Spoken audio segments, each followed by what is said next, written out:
बिस्मिल्लाहिर्रहमानिर्रहीम, अस्सलाम वालेकुम, गुड मॉर्निंग, सुबह बखैर। कैसे हैं आप लोग? उम्मीद करती हूँ बिल्कुल ठीक ठाक होंगे और दुआ करते हैं आज का दिन आपका बहुत ही अच्छा गुजरे, हंसते हुए मुस्कुराते हुए खैर वाफियत के साथ गुजरे। नाज़रीन, आप देख रहे हैं रूही एट 10 और मैं हूँ आपकी होस्ट आसमान। एक नई सुबह में आपको खुशामदीद कहते हैं। मंडे का आज दिन है, तो हमेशा जब भी वर्किंग डे स्टार्ट होता है तो एक अच्छी सोच के साथ, एक अच्छी पॉजिटिव सोच के साथ जो है अपने दिन का आगाज़ किया करें, ताकि आपके तमाम जो काम हैं वो अच्छे से हो सके।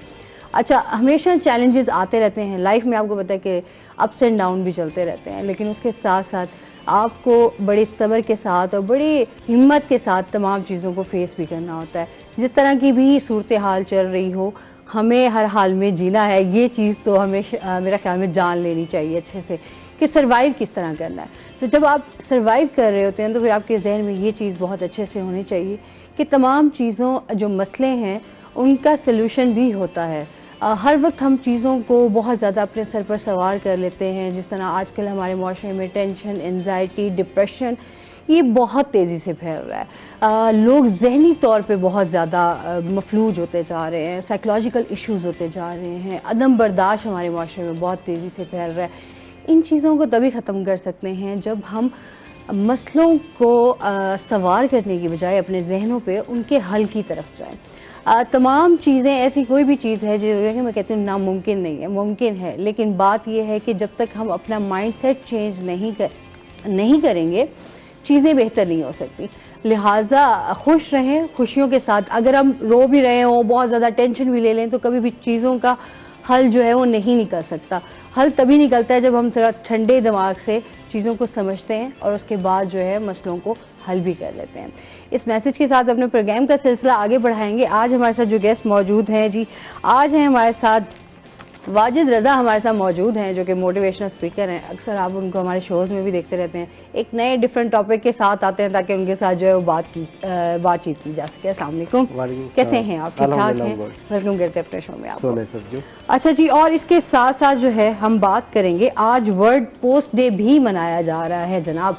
आपको पता है कि एक टाइम था कि जी हम लोग वर्ल्ड पोस्ट डे के हवाले से ख़तों किताबत का एक जो सिलसिला था, जब हमारे बड़े प्यारे हमारे जो है वो अगर परदेश जाते थे तो वहाँ से भी ख़त आया करते थे, क्योंकि उस टाइम तो इतनी जदीद टेक्नोलॉजी नहीं थी। जाहिर सी बात है, मोबाइल फ़ोन्स जो हैं वो उस टाइम नहीं आए थे, स्मार्टफोन्स नहीं थे। अच्छा, आपकी बात भी उस तरीके से नहीं हो पाती थी। बहुत सारी ऐसी बातें होती थी जो जाहिर सी बात है इंसान करना चाह रहा होता था, लेकिन उसके पास कोई ऐसा ज़रिया नहीं होता था। तो ख़त के ज़रिए और लफ्ज़ों के ज़रिए वो अपने दिल का इजहार, अपने जज्बात का इजहार करता था। अच्छा, अक्सर मेरे वालिद साहब जो हैं वो आर्मी में थे जब, तो वो जब भी उनकी पोस्टिंग होती थी वो डिफरेंट इलाकों में जाते थे, शहरों में जाते थे, तो वहाँ से हमेशा हमें इंतज़ार होता था जी अब्बा जी का ख़त आएगा हर महीने। तो उस या एक अपना एक चार्म होता था कि जी डाकिया आएगा, ख़त लेकर आएगा, फिर हम अच्छा उसके साथ जो टिकट्स होती थी वो भी अपना एक अलग ही उसकी खूबसूरती थी, और ये चीज़ें जो हैं वो बड़ी प्यारी सी लगती थी। आज ये चीज़ें जो हैं आज भी मौजूद हैं, लेकिन उस तरीके से नहीं है। आज हम अपनी बहुत सारी चीज़ें जो हैं वो पोस्ट करते हैं, कोई डॉक्यूमेंट्स हो गए आपके इम्पोर्टेंट, कुछ इस तरह की चीज़ें हो गई, जिस तरह गिफ्ट्स वगैरह हो गए, उसमें भी अब जो है वो इन्होंने स्टार्ट की है सर्विसेज। अच्छा, डाकिया का भी अपना एक रोल था, यकीन करें, साइकिल पर तमाम एक एक घर में जाना और ख़तों को पहुंचाना, उनके तमाम चीज़ें। अच्छा, अगर डाकिया का किसी हमसाये से भी उसको इंतज़ार होता था यार मेरा ख़त आया है या मेरी कोई चीज़ आई है। तो ये तमाम चीज़ें जो हैं वक्त के साथ साथ जो है वो बड़ी प्यारी लगती थी। इस डे को मनाने का मकसद भी यही होता है कि उन तमाम चीज़ों को याद भी किया जा सके, और वहाँ जो लोग सर्विसेज आप तक पहुँचा रहे हैं, देखिए उनके लिए भी बड़ा मुश्किल होता है ये टास्क कि आपने गली गली, शहर शहर, आपने डोर टू डोर जाना है और आपने उन तमाम चीज़ों को उन तक पहुँचाना, ये एक बड़ी जिम्मेदारी होती है। उन लोगों को अप्रिशिएट करने के लिए उनकी सर्विसेज के हवाले से इस डे को मनाया जाता है।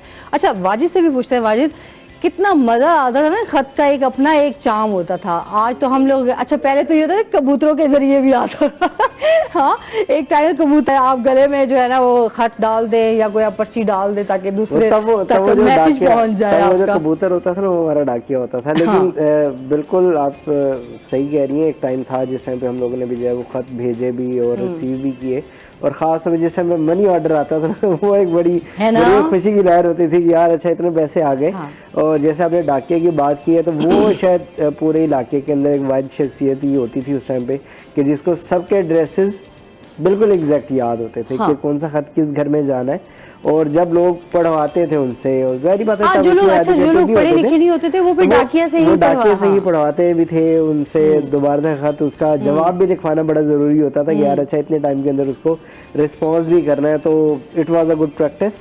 और अब तो जाहिर बात है कि डिजिटल हो गई है चीजें, ईमेल्स आ गई हैं और उसके बाद जो है वो लेकिन अभी भी ये सिलसिला जारी है। अभी भी सिलसिला मतलब ऐसी जो जगह हैं जहां पर अगर टेक्नोलॉजी उस तरीके से इस्तेमाल नहीं हो रही, जदीद टेक्नोलॉजी नहीं है अभी पहुंची, तो वहां पर अभी भी ये सिलसिला जारी है और ये इदारा बड़ी ईमानदारी के साथ अपना काम सरअंजाम दे रहा है।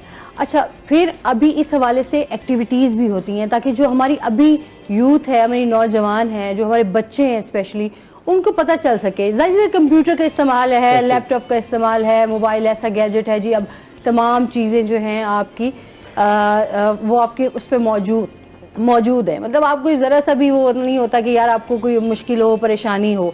अच्छा, पहले होता था कि हम जिस तरह आपने बात की अब्बा जी भी पैसे भेजते थे तो उसका। अच्छा, फिर खत के साथ जो वो टिकट्स होती थी, मुझे तो इसका शौक था कि टिकट्स जो हैं वो उतार के कलेक्शन और उसको डायरी में जो है ना अपने ऐसे चिपका देना। तो अच्छा, जब स्कूल में भी थे तो अपनी फ्रेंड्स को भी इवन कि अगर आप नाराज भी हैं तो फ्रेंड्स के साथ तो आपने पूरा एक खत लिखना, उसमें तमाम चीजें आपने अपनी नोट डाउन करके और आप उस तक पहुंचा रहे होते थे। तो आज ये चीजें मिस भी होती हैं कि आप लोग, अच्छा फिर वो खत संभाल के रखना। मेरी अम्मी जो थी जब हयात थी तो अब्बा जी के जब भी खत आते थे तो वो उन्होंने, अम्मा ने पूरा खत जो है वो एक एक खत जो है संभाल के रखा हुआ। तो वो भी उसमें भी अपना पन होता है, एक प्यार होता है आपका, आपकी फीलिंग्स होती हैं, जाहिर सी बात है वो लफ्जों के साथ जुड़ी हुई होती हैं। तो ये बड़ा एक खूबसूरत है। जब मेरे खालू जो थे वो सऊदी अरब में थे तो वो कैसेट्स के जरिए जो है ना कैसेट्स आती थी इतनी छोटी छोटी, तो तमाम दिन भर की एक्टिविटीज, आपकी बातें, तो वो भी हम आके सुनते होते थे। यार ये कैसा है, फोन पे अगर आप बात नहीं कर सकते तो अभी वो कैसेट्स के जरिए जो है वो आप तक मैसेजेस जो है पहुंच जाते थे। तो ये दिन भी बड़े खूबसूरत दिन थे और हमेशा उनको याद भी करना चाहिए। और मेरा ख्याल में अभी जिस तरह के हालात चल रहे हैं ना, मुझे लगता है कि वापस से वही सिलसिला दोबारा खत्म हो जाना। हाँ, तो बाकी जी आज इस हवाले से भी बात करेंगे और साथ ही वाजिद से हम बात करेंगे कि जिस तरह हमारे नौजवान चाह रहे हैं कि मुल्क से बाहर जाना चाहते हैं, और मेरे ख्याल में हर इंसान की ये ख्वाहिश भी होती है कि उसका अच्छा फ्यूचर हो, एक अच्छा कैरियर हो। उसके लिए ये है कि हम जब हमेशा बात करते हैं कि हमारे जो नौजवान हैं वो हमेशा कंफ्यूज नज़र आते हैं। अच्छा, कौन सा मुल्क अच्छा रहेगा, कहाँ जाना चाहिए, कहाँ आपका जो है वो कैरियर अच्छा हो सकता है, आपकी लाइफ बन सकती है, आप बहुत सारे प्रॉब्लम्स को किस तरह सॉल्व कर सकते हैं, ये तमाम चीज़ें जो हैं हम इनसे जानेंगे। स्कॉलरशिप के हवाले से बहुत ज़्यादा लोग परेशान रहते हैं, जो लोग अफोर्ड नहीं कर सकते वो यही कोशिश करते हैं यार स्कॉलरशिप के थ्रू जो है हमें कोई इस तरह का मिल जाए कि हम लोग बाहर जा सकें, अच्छा पढ़ सकें, डिग्री ले सकें, अच्छा सर्व कर सकें। अगर वापस पाकिस्तान आना चाहते हैं, जो कि मेरे ख्याल में आजकल बहुत सारे नौजवान चाहते हैं कि पाकिस्तान वापस ही ना आए, जबकि मैं कहती हूँ हमारा मुल्क जैसा कोई मुल्क ही नहीं है। यकीन करें, बहुत खूबसूरत और बहुत, कोई बात नहीं, वक्ती हालात चीज़ें चल रही हैं लेकिन ठीक हो जाएंगी इंशाल्लाह। वाजिद क्या कहेंगे? सबसे पहले तो हमारे यहाँ स्टूडेंट्स की वही बात जो हमेशा हम करते हैं, कंफ्यूज हैं, क्या करना चाहिए, अच्छा मुल्क से बाहर जाना चाहते हैं तो क्या क्या चीज़ें ज़रूरी होती हैं, इसके बारे में बताइए। देखिए, करियर काउंसलिंग हमेशा से ही एक बड़ा इम्पोर्टेंट टॉपिक रहा है हमारी। अब जो अगर हम बात करते हैं ना 21st सेंचुरी की और 22nd सेंचुरी की, तो इसमें जो हमारा करियर काउंसलिंग में एक बड़ा इंपॉर्टेंट टॉपिक रहा, ठीक है। और डिफरेंट इंस्टीट्यूशन ने इसके ऊपर वर्किंग भी स्टार्ट की, लेकिन क्या हो रहा था कि बच्चों को प्रॉपर गाइडेंस ना मिलने की वजह से क्या होता है कि बच्चे अपना बहुत सारा टाइम जो वो वेस्ट कर देते हैं। तो अब बहुत सारे लोग इसके ऊपर वर्किंग कर रहे हैं, बहुत सारे इंस्टीट्यूशन जो है वो प्रॉपर इसके ऊपर अपनी वर्किंग कर रहे हैं ताकि स्टूडेंट्स को अर्ली लेवल पे जो है वो इसकी अपॉर्चुनिटी और अवेयरनेस जो है वो दी जाए। बल्कि लोग खुद भी जो वो इन तमाम चीज़ों को सर्च आउट करते हैं, ऐसा नहीं है कि लोगों को अवेयरनेस नहीं है, they are looking for it. जाहिर बात है कि अपॉर्चुनिटीज़ लोग देख रहे होते हैं, लेकिन होता क्या है कि हमें 2 से 3 चीज़ें बड़ी इंपॉर्टेंट होती हैं कि जिनको ओवरलुक करना पड़ता है। उसके अंदर ये है कि आप कौन सा डिग्री प्रोग्राम करना चाह रहे हो, आप कौन से कोर्स में जाना चाह रहे हो, आप कौन से कंट्री में जाना चाह रहे हो, और सबसे इम्पोर्टेंट ये कि आपका पॉकेट साइज़ क्या है। क्योंकि जब हमें अपने पॉकेट साइज़ का अंदाज़ा नहीं होता तो फिर हम लोग ज़ाहिर बात है कि गलत हाथों में पड़ जाते हैं, और उसके बाद हमारा जो बजट है वो ओवर एक्सीड होना शुरू हो जाता है कि जहाँ पे 4 लाख लगना था वहाँ पे 10 लाख लग रहा है, जहाँ 10 लगना था वहाँ पे 20 लाख लग रहा है। तो ये चीज़ है कि बच्चों को फ़नल शुरू से बनानी चाहिए, उनको देखना चाहिए। इवन अगर पाकिस्तान की बात करते हैं तो पाकिस्तानी स्टूडेंट्स के लिए USA, UK, Australia, China, Japan, Korea में बड़े अच्छे, और इवन टर्की के अंदर भी अब जाए और सऊदीया के अंदर बड़े अच्छे स्कॉलरशिप्स है वो अवेलेबल हैं कि जिनको फुली फंडेड भी हैं और पार्शियली फंडेड भी हैं। तो एक और जो मिसकंसेप्शन है वो ये कि जब बात की जाती है ना फुली फंडेड की, तो एक बच्चा ये कंसिडर करता है कि मेरा कोई पैसा नहीं लगना, मुझे हर चीज़ है वो यूनिवर्सिटी फैसिलिटेट करेगी, मुझे एयर ट्रांसपोर्ट जो है वो यूनिवर्सिटी ने देनी है, मुझे एयर टिकट यूनिवर्सिटी ने देना है, मुझे मील जो है वो यूनिवर्सिटी ने देना है। तो ये चीज़ें भी हमें ना अब बच्चों को समझानी पड़ती हैं कि अगर स्कॉलरशिप का मतलब ये है कि या तो यूनिवर्सिटी आपको स्टाइपेंड दे रही होगी, या स्टाइपेंड के बिहाफ पे आपको अकोमोडेशन दे रही है, या आपको एयर टिकट एयर फेयर में आपको जो है वो अकोमोडेट कर रही है। इसी तरीके से कुछ डिफरेंट स्कॉलरशिप्स आते हैं, जैसे शेख जैद स्कॉलरशिप्स अभी आए हुए हैं सऊदीया यूनिवर्सिटी के अंदर। इसी तरीके से आपके शिवलिंग स्कॉलरशिप जो है वो 24 का जो इनटेक है सितंबर का, उसके लिए जो वो यूके में आए हुए। कॉमनवेल्थ के आपके स्कॉलरशिप्स आते हैं वो both for the Australia and UK, उन दोनों के लिए। चाइना में अच्छे स्कॉलरशिप्स हैं, फुली फंडेड स्कॉलरशिप्स मिल जाते हैं। तो स्कॉलरशिप्स अवेलेबल है हर फील्ड में और हर प्रोग्राम में, इवन एमबीबीएस के लिए भी बच्चों के लिए स्कॉलरशिप्स अवेलेबल है। ठीक है, इसमें मजीद भी बात करते हैं। हमें ज्वाइन किया है जी हमारी रोही की रिपोर्टर हैं सुहिरा तारिक। अस्सलाम वालेकुम। वालेकुम सलाम। कैसी हैं आप सुहिरा? ठीक ठाक हैं? वेलकम करते हैं अपने शो में आपको। अच्छा सुहिरा, लेट क्यों हुई हैं आज? लेट क्यों हो गई? हाँ, सुबह उठना मुश्किल होता है क्या? बहुत ज्यादा। अच्छा, ये एक बड़ा मुश्किल काम होता है वाकई सुबह सुबह उठना ना। बिल्कुल। और साथ साथ जो है हम बात करेंगे कि इनकी स्टोरीज के हवाले से भी सुहिरा से बात करेंगे कि इस टाइम जो मुल्तान तालीमी बोर्ड की, क्योंकि एजुकेशन के हवाले से इनकी बीट है, तो सबसे पहले जान लेते हैं कि मुल्तान तालीमी बोर्ड की जानिब से आइंदा तालीमी साल के लिए जो है पेपर पैटर्न तो तब्दील कर दिए गए, मगर क्या तलबा इस तरीके कार से जो है वाकिफ हैं या नहीं, इस हवाले से बताइएगा। आसमा, देखें कि पेपर पैटर्न जो है वो चेंज होने की बात काफ़ी महीनों से हम सुन रहे हैं कि मैट्रिक और इंटरमीडिएट के अंदर जो 25% अब पेपर आएगा, जो अब एग्ज़ाम्स होने हैं वो कंसेप्चुअल पेपर होंगे।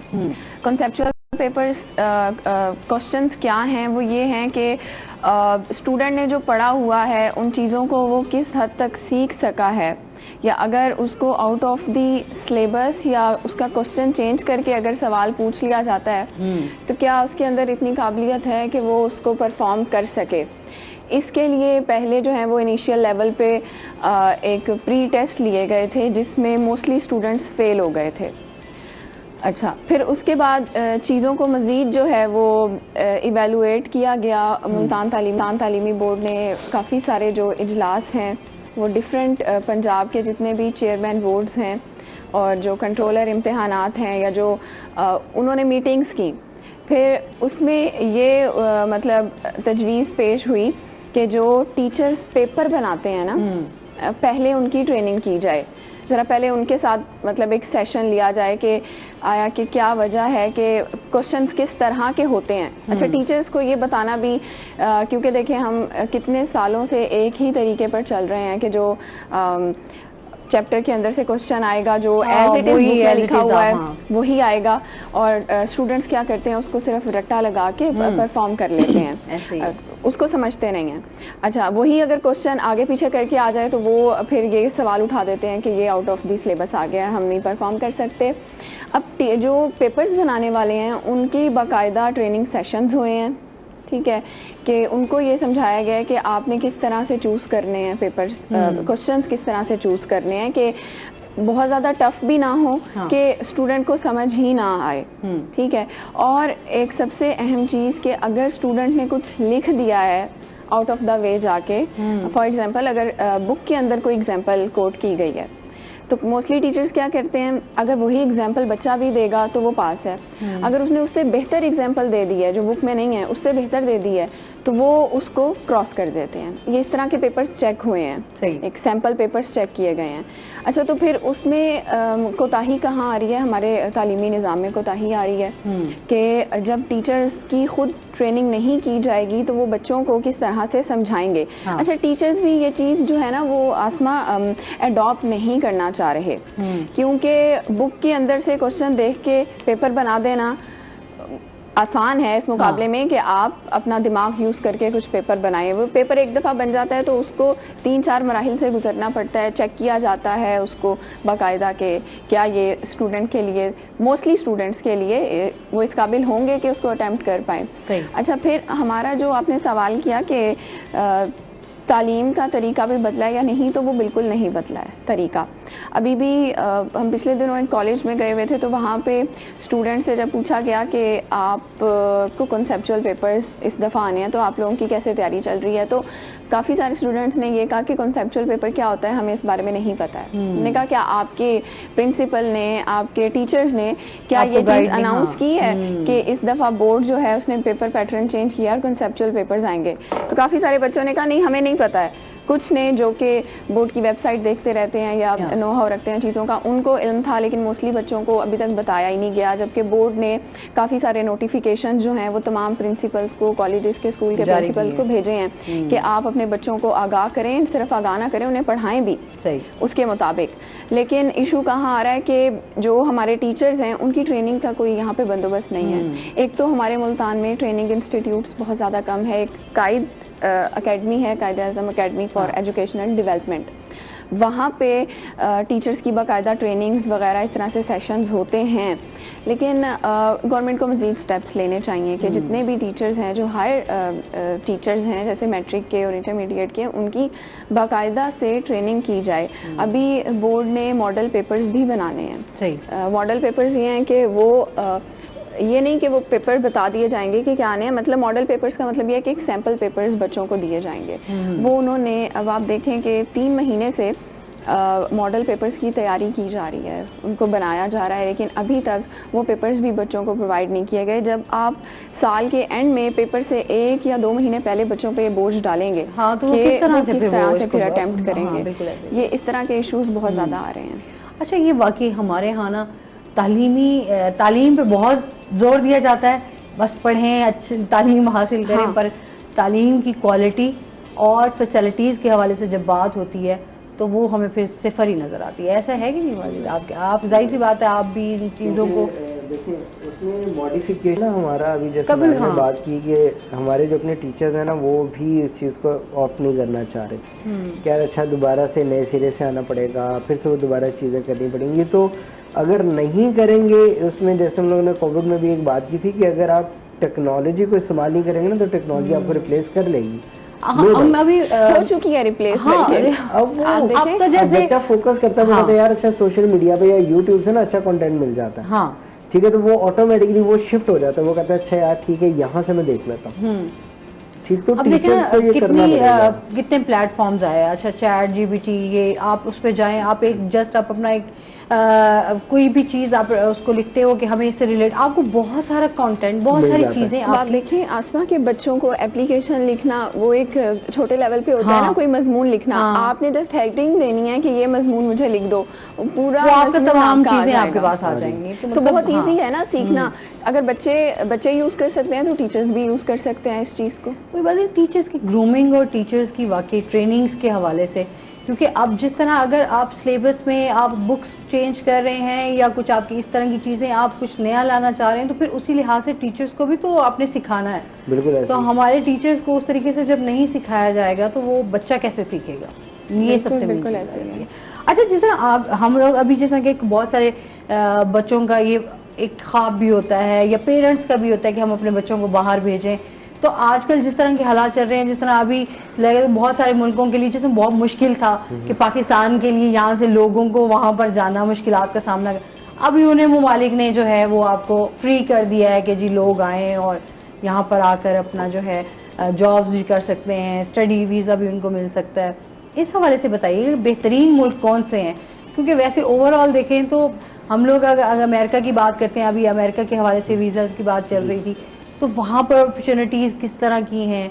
आप कनाडा जाते हैं, अब कनाडा का भी बहुत चर्चा चल रहा बिल्कुल, था। बिल्कुल। अच्छा, इंग्लैंड है, तो इस तरह के तमाम मुल्क जो अभी बहुत ज्यादा जोर दे रहे हैं कि पाकिस्तानी अगर यहाँ आना चाहते हैं तो वो आ सकते हैं। देखिए, इस टाइम पे 3 बड़ी फेमस डेस्टिनेशन जो है ना वो पाकिस्तानियों के माइंड में चाइना, हाँ। क्योंकि देखिए हमारा दोस्त भी है और उनके साथ हमारे जो ताल्लुकात हैं, चाहे वो हम लोग टेक्नोलॉजी की बेस पे लेकर चलें या हमारे जो सफारती ताल्लुकात हैं, उसके अलावा भी अगर हम लोग बात करें तो एजुकेशन के पॉइंट ऑफ व्यू से they are very much supportive.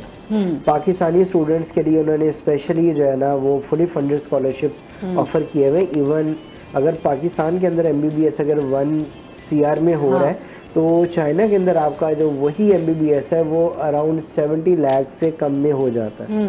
ठीक है, तो दे आर गिविंग अपॉर्चुनिटीज। और वहाँ पे इवन अगर यहाँ पे हम लोग बात करते हैं तो शायद किसी मेडिकल कॉलेज के पास जो है वो 2 से 3 हॉस्पिटल्स होंगे जो उनसे अलाइन है, और आगे जो वो बच्चे अपनी हाउस जॉब अगर उन्होंने करनी है तो वो उसको कंटिन्यू कर सकते हैं। जबकि अगर हम लोग चाइना की बात करते हैं तो एक जो सबसे लोएस्ट अगर कोई उनका कॉलेज है तो उसके पास भी मिनिमम 24 डिफरेंट हॉस्पिटल्स हैं कि जहाँ पे वो आपके जो स्टूडेंट्स हैं वो आगे अपनी फर्दर जॉब हाउस जॉब को कंटिन्यू कर सकते हैं। इसी तरीके से अगर PhD की बात करते हैं, जाहिर बात है कि PhD हर एक जो भी स्कॉलर है उसका ख्वाब है कि नहीं यार I have to go for PhD।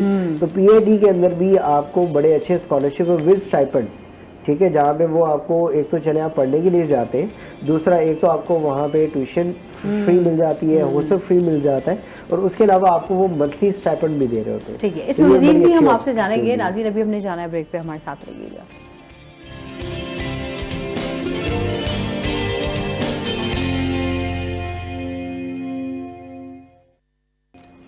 Welcome back नाजरीन, रोही एट 10 में आपको एक बार फिर खुश आमदीद कहते हैं और चलते हैं अपने सेगमेंट की तरफ, टुडेज वेदर।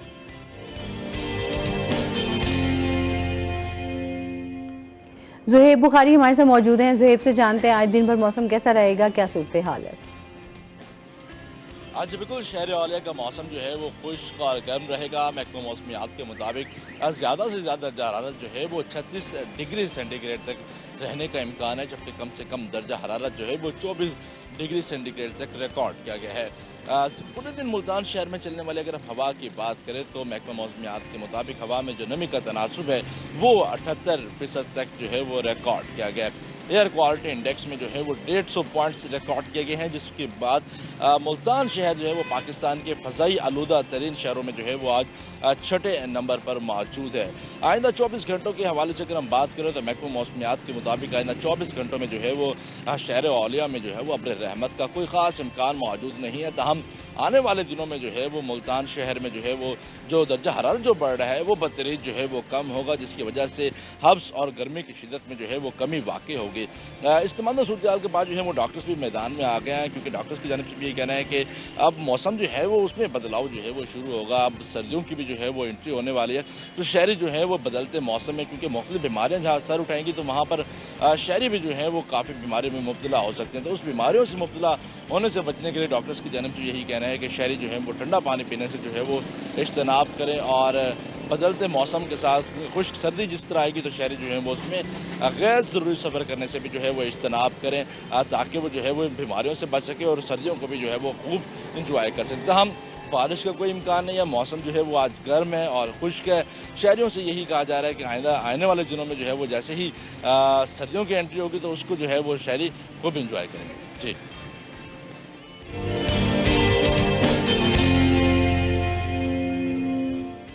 बहुत शुक्रिया ज़ुहैब आपका। अच्छा, गर्मी अभी हम बात कर रहे थे, मौसम का जैसे हाल जाना था, यकीन करें मौसम की वैसे समझ नहीं आ रही जरा अभी, ऐसा लगता है गर्मियाँ जाते जाते ना फिर लौट आई हैं, उनको फिर याद आ गया नहीं आखिरी जो है वो एक धचका दे के जाए जरा।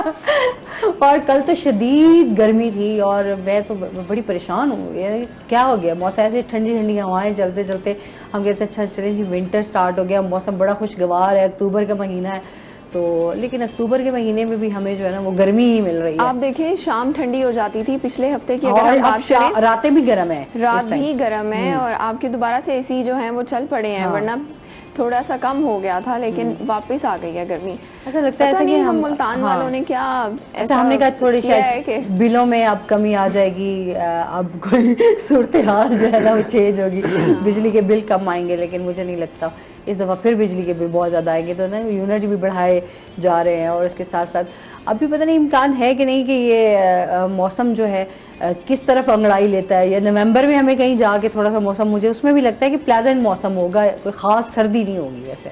हाँ, हमारे यहाँ सर्दियों के कपड़े अलमारी में ही पड़े रह जाते हैं। हाँ। लास्ट ईयर भी ऐसे ही हुआ था। अच्छा हमारे यहाँ गर्मी का सीजन बहुत ज्यादा है पर सर्दी बहुत कम है। मतलब देखिए आप अक्टूबर की वरना शाम ठंडी हो जाती थी हाँ। और अच्छा मौसम होता था, ऐसे ही है अभी ऐसा नहीं है। अभी अब ये ना गर्मी है और उसके बाद फिर हम देखते हैं कि वायरल डिजीज भी बहुत ज़्यादा है। अच्छा फिर डेंगू है इस टाइम, और अभी जो एक वायरस, न्यू वायरस जो है उसके हवाले से भी बहुत ज़्यादा कंपेन्स भी की जा रही हैं। तो आपने अपना बहुत ज़्यादा ख्याल रखना है कि इनसे बचना है किसी सूरत के। जाहिर सी बात है कि जिस तरह चीज़ें, अच्छा अभी हम एक चीज़ से निकल नहीं रहे होते, दूसरी चीज़ जो है ना वो आपके लिए ऐसे रेडी खड़ी होती है कि अभी ये अटैक करेगी। बिल्कुल लोग बहुत ज़्यादा परेशान मसले मसाइलों में, और उसके बाद उसकी जो बीमारियां हैं उसकी वजह से भी बहुत। अच्छा मैं अभी तक उस तरह की चीज़ है कि मैं अब महीने से ऊपर हो गया है, तो खुद जो बीमार हुए अभी तक मुकम्मल तौर पर ठीक नहीं हो पा रही। अच्छा आसमा, हमारा माहौल बहुत ज्यादा इसमें काउंट करता है ना। आप देखें कि अगर अभी हम गर्मी की बात कर रहे थे, डिजीजेस की बात कर रहे थे, तो क्लाइमेट चेंज कितना ज्यादा हुआ है ना। अगर हमारा मुल्तान बहुत ज्यादा गर्म है तो इस पे हमारी इंतजामिया को स्टेप्स लेने चाहिए ना। आप देखें यहाँ पे दरख्त ही नहीं है, यही सबसे मेन जो वजह जो हम देख रहे हैं, इतनी ज्यादा कमी है यहाँ पे। आपको आप सड़क पे जाएं, आपको दूर दूर तक कोई दरख्त नहीं नजर आएगा। ऐसे ही है अपने लेवल पे भी, अपने तौर पे भी हाँ। लोग उस तरफ इतना नहीं आ रहे हैं, लेकिन लोग छोटे लेवल पे कर सकते हैं। बट अगर हम अपनी इंतजामिया की बात करें, गवर्नमेंट की बात करें, तो वो इन चीज़ों को अगर समझें। अब आप देखें कि ट्रैफिक कितनी ज्यादा है, उनका धुआं, फैक्ट्रियों का धुआं, बहुत ज्यादा पोल्यूशन जो है ना, जो ईंटों के भट्टे हैं उसकी वजह से फिर स्मोक का खतरा आ जाएगा, स्मोक का आ जाएगा इशू। बहुत सारी गाड़ियां ऐसे, बहुत सारी। अच्छा मैंने अभी परसों ही मैंने एक वीडियो भी बनाई, उस पर भी मैंने देखा कि आपकी जो सिक्योरिटी की गाड़ियां जा रही होती हैं, अल्लाह माफ़ी दे, या बैंक से रिलेटेड आपकी जो गाड़ियां जा रही होती, बड़ी गाड़ी, उनको ज़रा उनकी मेंटेनेंस के हवाले से कोई फ़र्क नहीं पड़ता। इतनी आपकी, जैसे ही आप शहर में एंटर होते जाएं, थोड़ा सा आप किसी ऐसे ना थोड़ा पौधों के साथ जाए तो किसी आपको ठंडक का एहसास होता है। जैसे ही आप शहर में एंटर होते हैं, बहुत सारी गाड़ियां, बहुत ट्रैफिक, तो उसी तरह आपको लगता है कि यार इतनी ज़्यादा आपको सांस लेने में भी इवन मसला होता है। बिल्कुल, ये बड़ी बहुत ज़्यादा चीज़ें इस पर। अब कहते तो हुकूमत की बात करी हो सहीरा, मैं तो कहती शायद हुकूमत के लिए प्रायोरिटीज़ ही नहीं है, वही डिफरेंट है प्रायोरिटीज़। बिल्कुल ऐसे। अच्छा इसके साथ साथ हम ये भी बात करेंगे कि मुआशरे में, जैसे मैंने स्टार्टिंग में बताया, अदम बर्दाश्त जो है वो दिन ब दिन बढ़ता जा रहा है। अच्छा उसके साथ दारुल अमान और दाद रसी सेंटर में जो खवातीन हैं उनकी तादाद में इजाफा होता जा रहा है, इसके हवाले से बताइएगा। जब माशरे में अदम बर्दाश्त होता है तो फिर उसकी वजह से बहुत से इश्यूज हो जाते हैं। अदम बर्दाश्त आपको सोसाइटी के अंदर किस तरह से मिलता है? घरों में बहुत ज़्यादा है ना, टॉलरेंस नहीं है। हाँ। आपस में बहन भाई, मियाँ बीवी, वो ज़रा सी बात पे लड़ झगड़ के, अब आप देखें जितनी तेज़ी से मैं देख रही हूँ कि शादियाँ हो रही हैं ना, उतनी ही तेज़ी से लोग डाइवोर्स भी उसी की तरह में इजाफा हो रहा है। और हमारे जो इस तरह के सेंटर्स बने हुए हैं खवातीन से भरे पड़े हैं, वो सेंटर्स की कारकर्दगी तब अच्छी होगी जब वहाँ पे खवातीन की तादाद कम होगी। लेकिन केसेस जब मजीद नए आ रहे हैं और पुराने केसेस पेंडिंग पड़े हुए हैं तो फिर कारकर्दगी उनकी भी बुरी ही समझी जाएगी। अब आप देखें कि हमारे पास 3 सेंटर्स हैं जो तीनों ही मती तल पे हैं, खवातीन के लिए बनाए गए हैं। वहाँ पर उनको लीगल जो है वो भी सिक्योरिटी मिल जाती है अगर किसी को डिवोर्स चाहिए या घर का कोई भी ऐसा इशू है। अब आप देखेंगे अदम बर्दाश्त की वजह से तशद्दुद बहुत ज़्यादा बढ़ गया है ना, तो जब एक तो अंडरस्टैंडिंग नहीं होती है, चीज़ों को लोग बहुत ज़्यादा अच्छे से समझ नहीं पाते हैं, तो फिर उसका क्या होता है, कहते हैं ना कि खामोशी एक नेमत है। अगर आप लड़ रहे हैं, कोई बीच में से एक चुप हो जाए ना तो मसले हल हो सकते हैं। लेकिन दोनों तरफ से जब इस तरह से मतलब इशू चल रहा है, कहते हैं कि ना वुमेन एम्पावरमेंट की बात करते हैं, तो हमें हमारा ब्रॉटअप भी ऐसे किया जाता है कि लड़की को खामोश हो जाना चाहिए, लेकिन वो एक हद तक चुप हो सकती हैं। जो चुप रहती हैं वो फिर मारपीट का शिकार होती हैं और वो उस तरह से फिर उन इदारों में पहुंच जाती हैं। हमारे पास काउंसलिंग ऑफिसर्स की बहुत ज़्यादा कमी है। साइकेट्रिस्ट और काउंसलिंग ऑफिसर जो सरकारी इदारों में बहुत कम हैं। आप देखें दारुल अमान की अगर मैं जस्ट बात करूं तो वहाँ पे एट अ टाइम 50 से ज़ायद औरतें हैं और उनमें बच्चे भी शामिल हैं। वो हैं और वो डिफरेंट बैकग्राउंड हैं सबके, ठीक है। तो उनकी अगर काउंसलिंग की जाए, क्योंकि बहुत से ऐसे होते हैं केसेस जहाँ पे गुंजाइश रह जाती है, फैमिली टूटने से बच सकती है, लेकिन क्या होता है कि उनको कोई समझाने वाला नहीं होता है। तो वो जल्दबाजी में, जैसे हम बात कर रहे हैं ना, इंटॉलरेंस है बहुत ज़्यादा, तो वो मामला जो है वो फिर अलहदगी की तरफ आ जाता है और बच्चे फिर जाहिर है उसमें बहुत ज़्यादा सफ़र कर रहे होते हैं।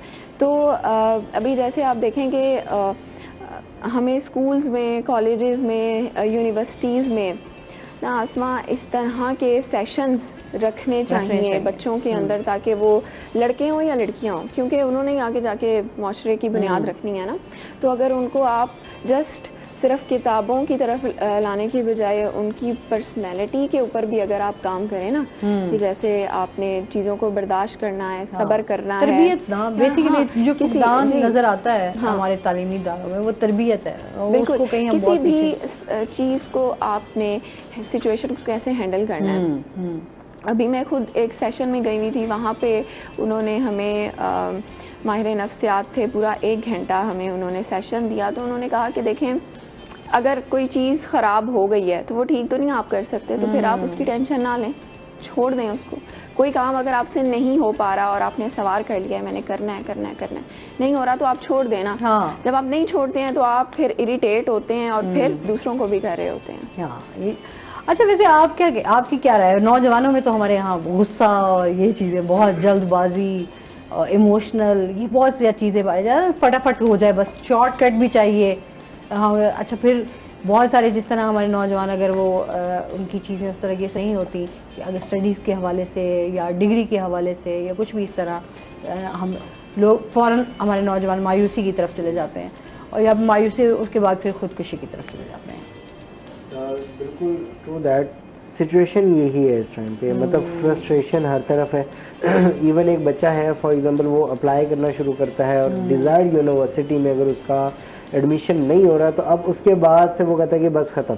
अच्छा, हमारे पाकिस्तान में ये भी तो है ना, थोड़ा सा हमारे यहाँ चीज़ों को इतना गंभीर कर दिया जाता है। जिस तरह कि आपके डॉक्यूमेंट्स के हवाले से, जैसे बाहर जाना है, हमारे पाकिस्तान में ज़्यादा मुश्किल है बजाय कि बाहर के मुल्कों में। बाहर के मुल्कों में देखिए, बाहर के मुल्कों में ये कि आप सिंपल वो आपको बताते हैं कि यार ये दैट इज द चेकलिस्ट, ये डॉक्यूमेंट्स आपने हमें भेजने और आपका काम हो जाएगा कंप्लीट। यहाँ पे क्या चैलेंज है कि अगर आपने अपने इदारे से जहाँ आपने 4 साल मुकम्मल किए, वहां से अगर आपने अपनी डिग्री भी निकलवानी है तो उस पर आप अगेन पेमेंट कर रहे हैं। अच्छा, उसके बाद आपको वेट करना पड़ रहा है कि जी अभी गवर्नर चेंज हो गया तो अभी गवर्नर लॉज देगी, हालांकि वो डॉक्यूमेंट वहीं पड़ा हुआ होता है। अच्छा, फिर बैंक स्टेटमेंट जो सबसे बड़ी नहीं ना आपके पास। देखिए, बैंक स्टेटमेंट तक तो मामला आता है ना। अब एक डॉक्यूमेंट स्टूडेंट ने अपने इंस्टीट्यूट से निकलवाना है, वहां पे जो क्लर्क मौजूद है, जो क्लरिकल स्टाफ मौजूद है, उनको नहीं पता कि यार ये जो डॉक्यूमेंट है, ये डॉक्यूमेंट किस लिए इस्तेमाल होता है। मतलब हमें अगेन बच्चा कॉल करवाता है कि सर आप इनको काइंडली गाइड करें, फिर हम उनको एक सैंपल भेजते हैं। अच्छा, फिर सैंपल में वो क्या करते हैं, as it is copy paste बच्चे का आईडी कार्ड नंबर और उसका नेम चेंज करते हैं, उसके बाद हमें भेज देते हैं कि जी ये दे।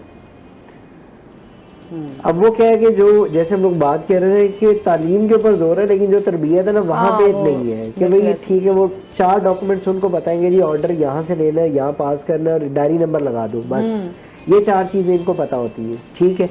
इसके बाद अगर HEC से कोई वेरिफिकेशन करवानी है तो भाई हमारी कोशिश ये होती है कि इवन जो इंस्टीट्यूट्स हैं, आपका कम से कम लाइजोन इतना स्ट्रांग होना चाहिए HEC में। क्लर्क हमें कॉल करके पूछ रहे हैं कि जी आपको कोई बंदा बैठा है, हालांकि वो तमाम का तमाम प्रोसेस ऑनलाइन है। बच्चा अपनी अपॉइंटमेंट बुक करता है, अपने डॉक्यूमेंट्स भेजता है, विद इन 3 डेज आपके डॉक्यूमेंट्स क्लियर होके TCS ऑफिस वापसी आ जाता है और आपको कॉल आ जाता है कि अपने डॉक्यूमेंट्स रिसीव कर लें, ठीक है। इसी तरीके से IBCC की वेरिफिकेशन है। बोर्ड ऑफिस में लोगों को नहीं पता कि IBCC की वेरिफिकेशन कहाँ से होनी है, लाहौर से होनी है या भावलपुर से होनी है। भावलपुर वाला बच्चा लाहौर भेज दिया जाता है, लाहौर वाला बच्चा भावलपुर भेज दिया जाता है। तो ये चीजें काफी कॉम्प्लिकेटेड, वो आपकी बात को मैं सेकंड करूंगा कि पाकिस्तान के अंदर डॉक्यूमेंटेशन करवाना भी एक अलग चैलेंज है। ये एक अलग चैलेंज है, अलग चैलेंज है। फिर बच्चे क्या करते हैं, बच्चे लेते हैं सैंपल, वो कहते हैं कि सर आप बस हमें सैंपल दें, हम जाके दिखा के वो करके लेंगे। उसकी जाहिर बात है कि वो जो क्लर्क बैठा है उससे कहें जी इतने लगेंगे तो हो जाएगा काम। यही बात है ना कि या तो आपके पास बहुत कोई हाईली किस्म की सिफारिश हो कि आपको काम करवाने के लिए, हालांकि या फिर आप पैसे दे दो तो वो आपका काम हो जाएगा, जल्दी हो जाता है, फिर जल्दी हो जाता है। सिफारिश वाला सिस्टम तो है, लेकिन आप देखिए अगर आप परसेंटेज निकालें ना तो हार्डली 3 से 4% लोगों के पास ही सिफारिश होगी। ऐसे ही बाकी 90% लोग तो बैठे होते हैं। और फिर वो ये बहुत सारी चीजें हमारे पाकिस्तान में वाकई चैलेंजेस तो बहुत है, लेकिन इसमें मजीद भी हम बात करेंगे। नाज़रीन अभी हमने जाना है ब्रेक पे, हमारे साथ रहिएगा।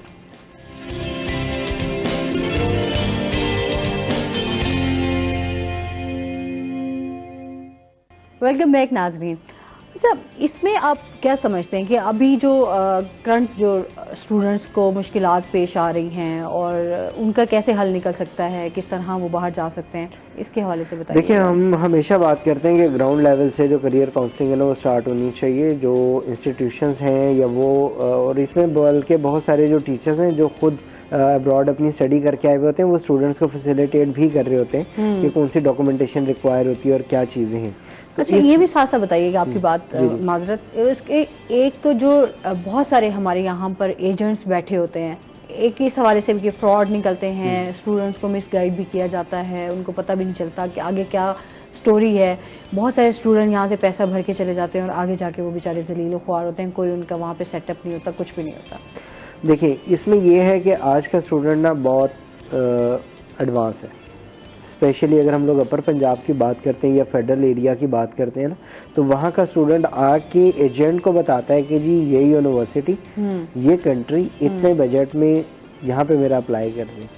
साउथ पंजाब के अंदर चैलेंज ये है कि यहाँ के बच्चे को आइडिया नहीं, मतलब वो अपना होमवर्क नहीं करता। ठीक है, हमारी ये हकीकत है, ये हमारी गुजारिश ये होती है स्टूडेंट से। देखिए, स्टूडेंट को मैं फिर किसी भी लाइन पे लगाऊंगा तो वो लग जाएगा। हमारी गुजारिश से स्टूडेंट से ये होती है कि देखिए आप अपना जो है ना होमवर्क कंप्लीट करें। होमवर्क में मतलब ये है कि कम से कम आप अपनी फनल बनाओ कि कौन से आप अपना पॉकेट साइज में बताओगे, उसके अकॉर्डिंगली हम आपको गाइड जरूर कर देंगे कि हाँ जी इस पोजीशन पे या इस बजट के साथ आप इस कंट्री में जा सकते हैं। फॉर एग्जांपल यूके अभी पिछले 2 सालों में एक बड़ा हॉट प्रोडक्ट रहा लोगों के लिए, क्योंकि फैमिली के साथ आप ट्रैवल कर सकते थे, मिनिमम बजट में कर रहे थे। अभी भी अगर आप बात करते हैं तो अराउंड 20 से 30 लाख के अंदर आपका केस कंप्लीट हो जाता है। ठीक है, ये यूके का कंप्लीट हो जाता है। ठीक है, इसके अंदर आपका इनिशियल डिपॉजिट भी, आपकी वीजा फी, हेल्थ इंश्योरेंस, मेडिकल, क्योंकि अभी पॉलिसीज चेंज हुई है और आने वाले टाइम के अंदर इस साल में दोबारा इलेक्शंस हैं। ठीक है, तो इलेक्शन से पहले जो है ना वो रिफॉर्म्स आने हैं दोबारा से। तो वो कुछ चीजें हैं कि जिनको जो है ना वो कैटर करना पड़ता है और बच्चों को वो चीजें बताते हैं। तो ऐसा नहीं है कि हर कंसल्टेंट ही या जो है वो हर एजेंट ही जो है वो बच्चों को मिसगाइड कर रहा है। मिस गाइडेंस क्या होती है कि जब बच्चा जाके 10 जगह से इंफॉर्मेशन देता है ना, और फिर उसको लगता है कि हाँ अब जब आप 10 जगह से रेट्स लेंगे और जो सबसे कम दे रहा होगा ना, तो बच्चा हमारा कम से कम साउथ पंजाब का ना सबसे कम वाले पे चला जाता है। अब उसकी कोई गारंटी नहीं कि आगे जो फैसिलिटेशन है उसके अंदर क्या क्या है। ठीक, जब हम बच्चे को बता रहे हैं कि भाई हॉस्टल आपका सेपरेट होगा, तो वो सेपरेट है। सही, ठीक है, हमारे पास बच्चा आता है, उसने वीडियो देखी, जी कनाडा ने फ्री बुला लिया, आगे हमारे पास कॉल आ जाती है, सर वो कनाडा फ्री बुला रहा है तो आप क्यों पैसे ले रहे हैं। ठीक है, तो उसमें उनको बताना पड़ता है कि भाई आपने वीजा फी आपने पे करनी है, बैंक स्टेटमेंट आपने अरेंज करनी है, डॉक्यूमेंट्स आपने अरेंज करने हैं। हाँ, अगर हम आपको फैसिलिटेशन देंगे तो हम आपसे ये चार्जेस लेंगे। ठीक है, इसी तरीके से अगर यूके, यूएसए या ऑस्ट्रेलिया की बात करते हैं तो हम उसमें बच्चों को बताते हैं कि यार आपके ये एक्सपेंसेस होने। इवन चाइना के लिए भी जब बात होती है तो सीएससी स्कॉलरशिप्स के अंदर स्टूडेंट डायरेक्ट खुद अप्लाई करता है। उसमें बाय द चाइनीज गवर्नमेंट है कि कोई भी एजेंट या कोई भी कंसल्टेंट स्टूडेंट की प्रोफाइल नहीं डालेगा। स्टूडेंट खुद डालेगा, खुद अपना जब वो वहाँ से ऑफर लेटर मंगवाता है, वहाँ के जो प्रोफेसर हैं उनसे कम्युनिकेट करता है और उसके बाद वो अपनी फाइल आगे लॉन्च करता है। ठीक है, लेकिन अगर यूनिवर्सिटी बेस्ड स्कॉलरशिप्स हैं तो उसमें फिर क्या है कि कंसल्टेंट्स के पास या एजेंट्स के पास जो वो डायरेक्ट यूनिवर्सिटीज होती है, वहाँ पे उनकी एप्लीकेशन परसू हो रही होती है। तो हमारी रिक्वेस्ट सिर्फ ये होती है कि स्टूडेंट अपना होमवर्क कंप्लीट करके आए। क्या होता है, बच्चा आ जाता है, सर मेरा अप्लाई करना है जी, पासपोर्ट है आपके पास, नहीं सर जा रहा हूँ। अच्छा आपने डॉक्यूमेंट्स अपने अरेंज कर लिए, सर मेरे पास सिर्फ मैट्रिक, इंटर और ट्रांसक्रिप्ट है, बाकी डॉक्यूमेंट्स सर लेने के लिए जाना है, ठीक। और जब आप उनको बताएंगे तो वो कहेंगे सर हम तो अभी से इन्फॉर्मेशन ले रहे हैं। तो आप इन्फॉर्मेशन जरूर लें, लेकिन आप कम से कम अपनी डॉक्यूमेंटेशन साथ साथ पूरी हो आपकी, ठीक। वो क्योंकि आपका आधा काम आपने किया, वो अगर आपसे कंसल्टेंट में डालेंगे, ठीक है, तो ऑटोमेटिकली आपकी एप्लीकेशन लेट होगी, क्योंकि डॉक्यूमेंट आपकी साइड से लेट है। और फिर बच्चा कहता है देखें जी मैं तो आपके पास आया था फ्लान डेट पे, आपने नाम जी मेरा केस पुट किया इस डेट पे। तो भाई डॉक्यूमेंट जब कंप्लीट होंगे, यूनिवर्सिटी की मजबूरी है कि जब हम उसको कंप्लीट डॉक्यूमेंटेशन देंगे तो तब उसे हमें रिस्पॉन्स करना है। अच्छा आप क्या समझते हैं, अभी जैसे कनाडा का बहुत ट्रेंड चला, उसके ऊपर बहुत सारी वीडियोस आई, लोगों ने बहुत ज्यादा उसके ऊपर, अच्छा हर बंदा इसी चीज पे लग गया जी, जब से कनाडा ने कहा वीजा जी मिल रहा है, बड़ा आसान कर दिया है, इमिग्रेशन के लिए आपके आ गए। अच्छा हर बंदे ने अपनी स्टोरी डाली है, मतलब आप जिसको पढ़ेंगे बंदा या सुनेंगे आप मेंटली तौर पे गए यार ऐसे को बेहतर है मैं जावा ही ना। देखिए उसके अंदर इतना क्या है? लोगों ने इस चीज को वो किया। अच्छा फिर इंग्लैंड का आ गया, फिर यूके का आ गया, अमेरिका का तो आपको पता है फिर हर बंदा ही जो है वो ख्वाहिशमंद है, अमेरिका जाना चाहता है। तो इस हवाले से बताइए उनकी तरफ से क्या क्या क्या चीजें हैं जो जरूरी हैं। देखिए कोई भी कंट्री, फॉर एग्जांपल कनाडा का चैलेंज ये है कि कनाडा में कोई भी बंदा जाता है, देखिए वहाँ पे हर एक बंदे का प्लान ये है कि यार मुझे जाके सेटल होना है, ठीक है। और बहुत सारी कंट्रीज हैं वो बड़ा एक ओपन ऑप्शन देती है कि if you are coming on a business visa, आप आए, आप हमारे पास आके इन्वेस्टमेंट करें। जाहिर बात है कि आपको कोई भी कंट्री फ्री नहीं बुला रहा उसके बिहाफ पे उसके कोई ना कोई जो है ना मफाद है, ठीक है। अब अगर कनाडा की बात करते हैं तो कनाडा जो है वो क्या करता है कि जब उनके पास लोग पहुंचते हैं, जैसे ही उनको लोगों को पीआर मिलती है वो फौरी तौर पे स्विच कर जाते हैं, जिसकी वजह से हमेशा वहाँ पे एम्प्लॉयमेंट का गैप रहा है, ठीक है। तो अभी ब्रंसविक उनका जो है प्रोविंस है, वहाँ पे तकरीबन 6 डिफरेंट जो है ना वो ऑर्गेनाइजेशन है कि जिन्होंने हायरिंग स्टार्ट की हुई थी, क्योंकि वहाँ पे बहुत सारी स्टेट्स ऐसी हैं कि जहाँ पे जो आपका टेम्परेचर है वो -24 तक चला जाता है, तो ऑटोमेटिकली जो एशियन पर्सन है ना वो वहाँ पे सर्वाइव नहीं कर सकता, तो वो फौरी तौर पे पीआर लेने के बाद वहाँ से ट्रेवल कर जाता है। तो आपने देखा होगा कि कनाडा में अभी जैसे उन्होंने जो है ना वो अपनी पाबंदियां लगाई इंडिया के ऊपर, मुझे कॉल आती है कि सर वो इंडिया पे पाबंदियां लग गई हैं, तो पाकिस्तानियों ने बड़ा जबरदस्त ऑप्शन है, तो हम निकले। फिर मैंने कहा आप अप्लाई करें। अब अप्लाई करने का एक प्रोसेस है, वहां से आपको LMIA मंगवाने का एक प्रोसेस है, आपको वहां से LMIA बेसिकली एक जॉब लेटर है, ठीक है, वो आपने वहां से मंगवाना है, वो ऑनलाइन भी मिल जाते हैं। कॉन्फ्रेंसेज होती है, लोग क्या करते हैं कॉन्फ्रेंसेज पे यहाँ से गए उसके आगे वीजा स्विच कर लिया। कनाडा एक ऐसी कंट्री है कि जो कहती है कि जब आप हमारे लैंड पर आ गए तो आप कोई भी काम कर सकते हैं, ठीक है। विद इन 6 मंथ अगर आप जॉब सिक्योर कर लेते हैं तो ऑटोमेटिकली आप वहां से आगे स्विच कर सकते हैं वीजा। तो ये है चीजें कर जाती हैं। वाजिद बहुत शुक्रिया। और इसके साथ अभी बहुत सारी चीजें थी जो डिस्कस करना जरूरी था, लेकिन टाइम हमारे पास बहुत शॉर्ट है। सुहिरा आपका भी बहुत शुक्रिया, आप हमारे साथ नहीं। इसके साथ ही नाज़रीन अभी हमने जाना ब्रेक पे, हमारे साथ रहिएगा। जब हम ब्रेक से वापस आएंगे तो हमारे साथ और गेस्ट मौजूद होंगे।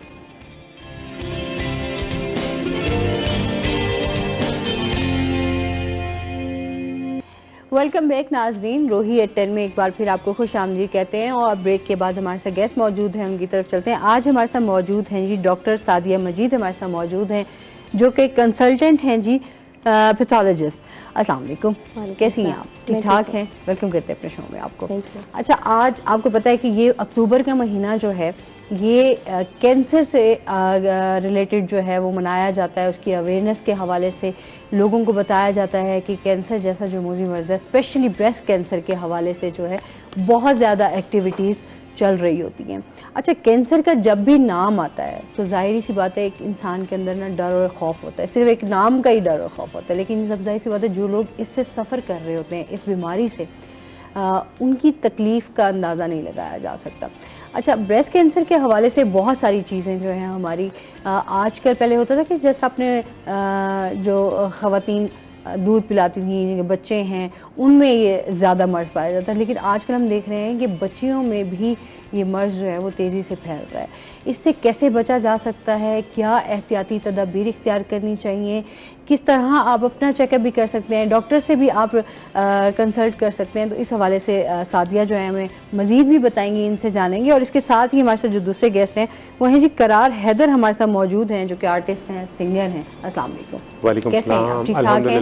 वेलकम करते हैं शो में आप। आपको। ठीक है, अच्छा बहुत जी, शुक्रिया। आज हम ब्रेस्ट कैंसर के हवाले से बात करेंगे कि ब्रेस्ट कैंसर जो है वो क्यों होता है, क्या रीजंस हैं इसके पीछे, और इसके साथ साथ जो है हम करार से इनके म्यूजिक के हवाले से भी जानेंगे, इनके सॉन्ग्स के हवाले से भी बात होगी और कुछ अच्छे अच्छे म्यूजिक को भी साथ साथ इंजॉय करते रहेंगे।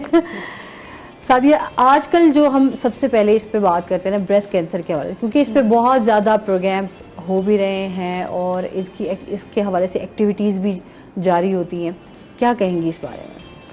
ब्रेस्ट कैंसर के हवाले से पहले तो हम यही कहेंगे कि पूरा मंथ जो अक्टूबर का मंथ हम आगाही का मंथ है ब्रेस्ट कैंसर का, तो अभी तो बहुत ज़्यादा लोगों में अवेयरनेस हो गई है, लेकिन अभी भी उस अवेयरनेस जो पाकिस्तान में देखा जाए उस हवाले से बहुत कम है। हमारे बड़े शहरों में तो फिर भी जो है ये अवेयरनेस है, लेकिन जो लोग देहातों में रहते हैं या जो गांव में पेरिफ्रीज में लोग हैं उनको बिल्कुल ही इस बारे में आगाही नहीं है। अगर आगाही मतलब पता भी चल जाए उनको, ख़वातीन को, तो वो छुपाती हैं चीज़ों को कि जैसे पता नहीं ये उनके गुनाह में ऐड हो जाएगा या पता नहीं क्या हो जाएगा, या हम जाएंगे तो हमें मेल डॉक्टर्स को दिखाना पड़ेगा उनको। अब तो हर शोबे में ख़वातीन डॉक्टर्स आ गई हैं, इवन डायग्नोस्टिक में, जैसे मेरा है रिलेटेड कि हम लोग उसका टेस्ट कर लेते हैं, सुई के ज़रिए टेस्ट होते हैं, 2-3 किस्म के टेस्ट हैं, वो हम टेस्ट करके उसके बारे में कंफर्म करके रिपोर्ट इशू करते हैं, फिर फर्दर जो है उसका ट्रीटमेंट शुरू होता है जो होना होता है। बाकी ब्रेस्ट की वजूहात की तरफ हम आएँ तो मेन वजह तो यही है कि हमारी बॉडी में जो हमारे जीन्स हैं उनमें म्यूटेशन होती है, लेकिन ये म्यूटेशन होती कैसे है, किन लोगों में ज़्यादा होती है, कुछ रिस्क फैक्टर हैं जो इन्वॉल्व हैं। एक तो यही है कि ये ख़ानदानों में चली आ रही है, किसी की फैमिली में होती है तो BRCA1 BRCA2 म्यूटेशंस होती हैं जो फेमिलियल जो है, अगर किसी की मैटरनल साइड पे मतलब माँ को, खाला को या नानी को कैंसर, ब्रेस्ट कैंसर रहा है, उन फैमिलीज़ में ये ज़्यादा होता है।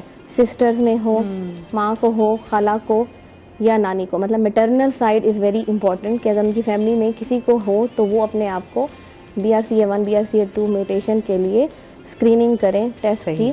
लेकिन हमारे आजकल जंक फूड बहुत ज़्यादा, ओबेसिटी बहुत ज़्यादा है, जो है बहुत ज़्यादा ओवरवेट है, लैक ऑफ एक्सरसाइज है, और इसकी वजह से लाइफस्टाइल चेंज है, हमारी लाइफ मॉडिफिकेशन जितना हम करेंगे तो इसका रिस्क फिर कम होगा, लेकिन हाई रिस्क हो जाता है ओबीस पेशेंट में। तीसरा, आपको अभी वही आपकी बात जैसे कि अब यंग में भी बहुत ज़्यादा है, वरना तो हमारी जो बुक्स हमेशा लिखती आई हैं कि आफ्टर 50s ज़्यादा होता है, एज जैसे जैसे बढ़ती है तो ज़्यादा होता है, लेकिन अब ये 20s 30s में भी जो है, पर्सनल मेरा अपना एक्सपीरियंस है कि काफ़ी ज़्यादा पाया जाता है।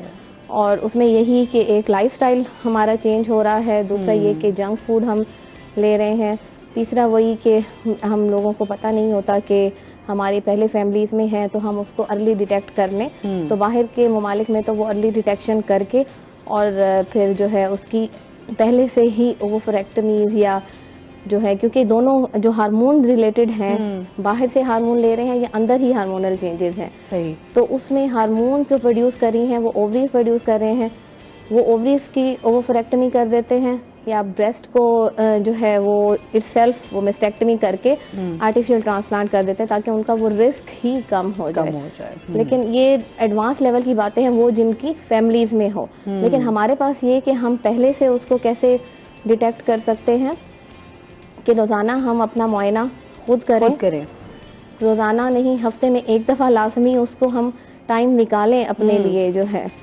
उसको 5 मिनट अपने आप को दें कि देखें कोई चेंज तो नहीं है, छाती में कोई तब्दीली तो नहीं आ रही, कोई गिल्टी तो नहीं महसूस हो रही, जिल्द में कोई तब्दीली तो नहीं है, कोई सख्ती तो नहीं आ गई, निपल जो है ख़वातीन की वो अंदर चली जाती हैं अक्सर कैंसर के पेशेंट में, वो तो अंदर नहीं जा रहा, या फिर कोई स्किन चेंज, कोई रेडनेस जो है उस जगह पे जहाँ पे गिल्टी है ऊपर रेड एरिया तो नहीं है, तो फिर खतरनाक बात है कि छाती में भी और बगल में भी दोनों का मुआयना करना है। ठीक है, मतलब सिर्फ छाती का नहीं, दोनों। अक्सर जो छाती की जो एक्सटेंशन है वो बगल तक जा रही होती है, तो बहुत सारे पेशेंट की प्रेजेंटेशन बगल में गिल्टी के साथ आती हैं, या छाती में बहुत छोटा सा ट्यूमर होता है, बहुत छोटी सी गिल्टी होती है और उधर बहुत बड़ा पड़ा होता है बगल में। ठीक है, तो दोनों का मुआयना करना है और फिर अगर उनको लगे कि ऐसे बात है तो फिर उसका टेस्ट कराएं। टेस्ट उसका वही मैंने आपको बताया है कि एक तो अल्ट्रासाउंड होता है, फिर ठीक है। अल्ट्रासाउंड के जरिए ही हम लोग जो है FNAC टेस्ट होता है, जिसको फाइन नीडल एस्पायरेशन साइटोलॉजी कहते हैं। हम्म। उसमें सुई के जरिए, जैसे आम ब्लड टेस्ट होता है ना, हाँ। उसी नीडल के जरिए जो है हम टेस्ट करते हैं। अच्छा, अब सुई का एक खौफ है लोगों हाँ, को एग्जैक्टली। कि सुई ये लगेगी टेस्ट कराने से ही हाँ अभी जी, जो है ना आप भागते हैं या कि इस टेस्ट जगह पे सुई लगेगी तो फैल जाएगा, फैल जाएगा। फैल जाएगा। ये मिथ्स हैं, काफी मिथ्स हैं कि फैल बहुत जाएगा, ज्यादा, हाँ। हालांकि वो चीज तो पहले से है, डायग्नोज कर रहे हैं हाँ, हम उस चीज बिल्कुल से। ऐसे ही है। वो कहते हैं नहीं, हम आपकी सुई लगने से हमें कैंसर हो हाँ, गया है या बिल्कुल। फैल गया है, क्योंकि कैंसर ने तो फैलना है अगर उसका सही इलाज ना हुआ। सही।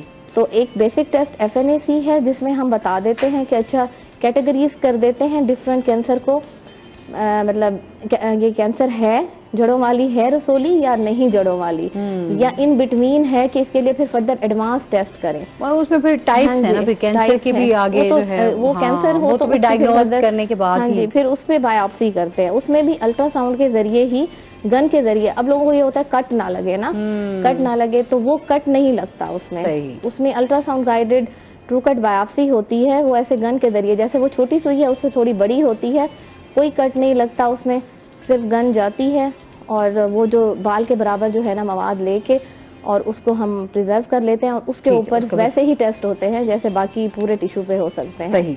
चले मजीद भी आपसे जानते हैं इसके हवाले से, कैंसर की टाइप्स पे बात करेंगे, साथ ही हम करार से जानते हैं। करार, सबसे पहले तो अपने बारे में हमें बताएं ना कि म्यूजिक की तरफ कैसे आना हुआ, कैसे इंटरेस्ट हुआ, कैसी जर्नी है? म्यूज़िक का जो शौक़ है वो मुझे बचपन से ही है, और साथ साथ मैंने अपनी लर्निंग भी की, हाई स्कूलिंग भी की, इसके अलावा ग्रेजुएशन भी की। हाई स्कूलिंग मेरी जो है वो मुल्तान से है बेसिकली, और ग्रेजुएशन मैंने की है फैसलाबाद GC यूनिवर्सिटी से। तो इसी तरह साथ साथ अपना म्यूज़िक को भी मैं साथ लेके चलता रहा। काफ़ी टाइम इस तरह हुआ कि अब्बू ने मतलब मुझे इस चीज़ में प्रमोट नहीं किया कि यार ये तुम क्या करते रहते हो, हर टाइम म्यूज़िक म्यूज़िक करते रहते हो। पेरेंट्स वैसे भी कभी म्यूजिक को सपोर्ट नहीं करते हैं बड़े कम पेरेंट्स होते तो हैं। कहते कि जी म्यूज़िक करते रहते हो, स्टडी पे कंसंट्रेशन नहीं है आपकी, किस तरह से करोगे आप। तो मैंने अब्बू की चीज़ों को बस सुनते रहना, लेकिन जो मेरे अंदर एक जुनून था उसको मैंने हमेशा उसको कम नहीं होने दिया। सही है। तो फिर उसके बाद ये कि 9th में मुझे अल्हम्दुलिल्लाह पहला अवार्ड मिला, फर्स्ट पोजीशन मैंने विन की। तो फिर अब्बू ने जब वो चीज़ देखी तो अब्बू बहुत खुश हुए कि यार माशाल्लाह ये लगा रहा है, तो इसने उस चीज़ को विन भी किया है। फिर उसके बाद मैट्रिक में इसी तरह ही मैंने अल्हम्दुलिल्लाह विन किए अवार्ड। फिर मुझे गवर्नमेंट की तरफ से 8-8 दिन का एक टूर उन्होंने मुझे ऑफ़र किया। अच्छा। फिर वो मैं मरी में रहा।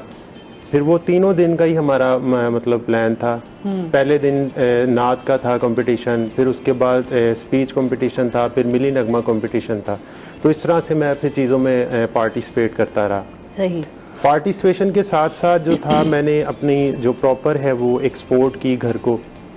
उसके लिए स्टार्टिंग पे मैंने 2011 में मैंने as a brand ambassador job की। फिर उसके बाद मैंने एज ए सेल एग्जीक्यूटिव, फिर एरिया मैनेजर, इस तरह से मतलब मैं करता रहा हूँ तमाम काम। चीजें साथ जी। साथ चलें। अब भी मैं अल्हम्दुलिल्लाह प्रॉपर्टी के काम में मतलब बहुत अच्छा परफॉर्म कर रहा हूँ, और साथ साथ अपने पैशन को भी लेके चल रहा हूँ। सही है। तो म्यूज़िक जो है वो हमेशा मैंने देखा है वो मेरे अंदर रहा है, और लोगों ने मुझे इसी चीज़ पे ज़्यादा मतलब सपोर्ट की है कि यार आप ये जो कर रहे हो ये तो आप ठीक कर रहे हो, लेकिन जो म्यूज़िक है अगर आप उसके ऊपर थोड़ी कंसंट्रेशन करोगे ज़्यादा तो हम समझते हैं कि शायद आप एक अच्छी हाइट पे जा सकते हो। सही। चलें, ये सही अच्छी है। बात है, बेस्ट विशेस हैं। अच्छा, वैसे डॉक्टर्स कहते हैं ऐसे बड़े जाहिर सी बात है उनकी लाइफ बड़ी मुश्किल सी होती है, ऐसे टफ जाहिर काम काम काम काम, और स्पेशली जिस तरह हम अभी इस पे बात करेंगे, आप भी म्यूजिक को एंजॉय करती हैं? म्यूजिक को वही बात है कि अब स्टूडेंट लाइफ तक तो एंजॉय करता है हर कोई, जब प्रोफेशनल आ जाते हैं हाँ। तब ज्यादा फिर पेशेंट्स के ऊपर और ज्यादा इन चीजों पे तवज्जो देनी उनके पड़ती राग है। ज्यादा सुनने ज्यादा पड़ते सुनने हैं। पड़ते हैं। बिल्कुल ऐसे ही है कि बाद साथ आप जाने लगते हो, कोई पेशेंट आ जाता है हाँ। और यही कहते हैं कि नहीं आप जो है ना, हम तो राजनपुर से आए हैं, हम हाँ, वहाँ से आए हैं, तो हमारा जो है टेस्ट कर दे। तो उस टाइम फिर आपको जो है म्यूजिक के आपको बच्चे भी छोड़ने पड़ते हैं और फिर आप मैं वही कहती हूँ ना, डॉक्टर की लाइफ बड़ी टफ होती है। मतलब आप बहुत समटाइम में कहते हैं डॉक्टर्स के लिए बड़ा ये अप्रिशिएट भी करना चाहिए कि आप जब सर्व कर रहे होते हो, ये कहते हैं कि आपकी फैमिली, आप घर, आप तमाम चीजें भूल जाते हैं। बिल्कुल। तो आपका फोकस होता है यार आपने किस तरह अपने पेशेंट को लेके चलना है ताकि उसकी प्रॉब्लम को हल किया जा सके या चीजें, ये बड़ी होती है। सब तमाम चीजें, इवेंट्स भूल जाते हैं आप, म्यूजिक तो फिर दूर की बात है।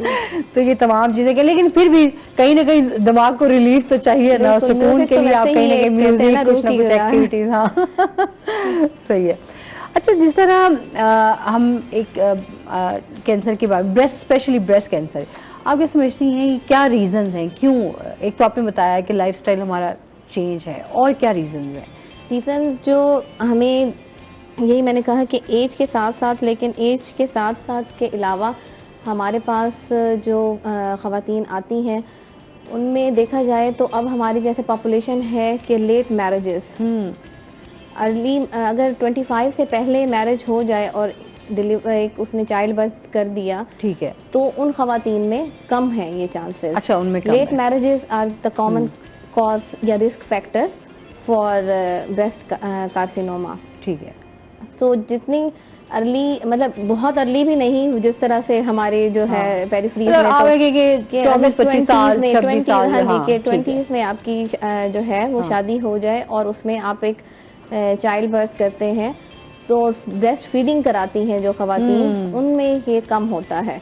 जो खवातीन ब्रेस्ट फीडिंग नहीं कराती, उनके लिए जिनकी ज्यादा लेट है। मैरिजेस होती हैं, उनके लिए ज्यादा जो है ये एक रिस्क फैक्टर है। अच्छा, नहीं, हमारे यहाँ ये भी ट्रेंडिंग भी तो है, एक फैशन बन चुका है कि आपने जी। अपने बच्चों को जो है ना, आपने बाहर को डब्बों का दूध पिलाना डब्बों है, का दूध और पिलाना, माँ का दूध माँ जो का, है हालांकि उस उसमें पे ही फोकस ग़िज़ाई- नहीं होता। बिल्कुल, वो जो माँ का पहला दूध है या माँ का वैसे ही दूध है, वो एक फुल ग़िज़ा है बच्चे के बिल्कुल लिए। ऐसे ही पहले है। 3 से 4 माह तो माँ का दूध ही है, हाँ। क्योंकि माँ के दूध में ही वो पूरी ग़िज़ा जाती है। तो अगर वो दूध नहीं पिलाती, उनमें ज्यादा होता है। लेकिन बाद वक़्त कुछ ख़वातीन मेरे पास ऐसे आती हैं, मैंने तो अपने सारे बच्चों को दूध पिलाया था और फिर भी, मतलब फिर वही भी हो बात, फिर गया, भी हाँ। हो गया। तो मतलब ये तो हम लोग सुनते हैं कि उनमें होता है जो नहीं पिलाती ख़वातीन, या जिनके बच्चे नहीं होते, जिनमें हार्मोनल चेंजेस होती हैं। मुझे तो जो है वो माहवारी भी ठीक आती है, मेरे बच्चे भी 3-4 हैं और मैंने उनको दूध भी पिलाया है, फिर भी फिर भी मतलब ये, दिस हाँ। इज नॉट कि हाँ भाई उन्हीं में ही होगा। और एक चीज़ लेकिन रीजन नहीं बना सकते। एक चीज रीजन नहीं बना सकते, ये रिस्क फैक्टर है। बट बेसिक थिंग वही है कि आपके जीन्स के अंदर म्यूटेशन होती है और वो जो है ना एक चीज हो जाती है। मतलब मेरे पास पेशेंट आती हैं, वो यही पूछती हैं कि डॉक्टर साहब हम ही क्यों ना, मतलब पेशेंट के ध्यान में जैसे ही हाँ। कैंसर का वर्ड, इवन कैंसर ना भी हो, अभी मैं उन्हें यही कहती हूँ पहले डायग्नोज तो हो जाए। हाँ, आप हो तो अभी जाए। डायग्नोसिस के लिए आए हो ना मेरे पास, आप तो टेस्ट कराने आए हो, पहले पता तो चले कि कैंसर है भी या नहीं है। लेकिन वो ब्रेस्ट लंप के नाम से कि स्वेलिंग है ब्रेस्ट में, छाती में गिल्टी है, तो हाँ, वही चीज ना वही हो, चीज़। वही चीज ना क्योंकि हो। हम लोगों ने इतने टाइम से यही चीजें, हाँ जी। सिम्टम्स के आप बिल्कुल। देख लें, अच्छा निशा, अरे यही चीजें हैं, तो गिल्टी अगर आ गई है तो वो 100% लोगों के माइंड में ये चीज बैठी हुई है कि ये कैंसर ही है। ऐसे ही, और इग्नोरेंस है, जिनको पता चल जाता है, इवन बहुत सारे पढ़े लिखे लोग हैं, उनको पता भी चल जाए कि है ये ब्रेस्ट गिल्टी है, तो हाँ। हम जाके टेस्ट कराएं, वो टेस्ट नहीं कराते, वो इसी में ही कि जी दम करा लेते हैं। हाँ। दम वालों के पास चले जाते हैं, उनके पास जो है हमने दम करा लिया, वो फलाने ने कराया था, उसकी ठीक हो गई। अब क्या पता उसकी बेनाइन हो,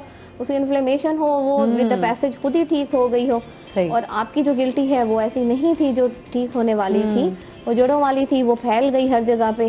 फिर वो जब प्रेजेंट करती हैं, वो तब तक बोन्स में फैल चुकी होती है और पेशेंट को उठा के फिर रहे होते हैं। और फिर सही वही बात। सुई वाला एक डर, मतलब पता चल भी जाए लोगों को तो भी जो है वो चीज़ें आगे उनके लिए मुश्किल हो जाती हैं कि उनको लेके चलना। अच्छा, जिस तरह हम अभी बात कर रहे थे कैंसर टाइप्स के ऊपर, मतलब एक आप, अगर आपको गिल्टी फील हुई है तो आप जाहिर आप टेस्ट कराएंगे तो आपको पता चलेगा ये जड़ों वाली है या ठीक है, इसको हम लोग समटाइम सर्जरी से ट्रीट कर सकते हैं, ट्रीट कर सकते हैं, या ऑपरेट फर्दर इसको आपको इंजेक्शन लगेंगे, कीमोथेरेपी मिलेगी। इसमें भी बताइए क्या कौन कौन सी टाइप्स होती हैं, मतलब ये अगर ब्रेस्ट कैंसर के हवाले से वैसे तो मतलब ब्रेस्ट की लंप्स की टाइप्स की बात करें तो फिर हम कह सकते हैं कि उनको, कि उसमें कुछ ऐसी होती हैं जो सोजिश वाली गिल्टियां होती हैं, ठीक है, जिसमें पेशेंट को पेन भी होता है, अच्छा दर्द होता है। पेशेंट को कभी कहे ना कि आप पहले कहाँ थे, मतलब इतनी बड़ी हो गई, 2 साल बाद आ रही हैं आप, साल बाद आ रही हैं, पहले क्यों नहीं आई? दर्द ही नहीं था, मुझे कुछ कह नहीं रही थी। तो पेन का होना इटसेल्फ इज अ ब्लेसिंग। दर्द होना में पेशेंट को पता चलता है कि पता चलता है कि कोई चीज है।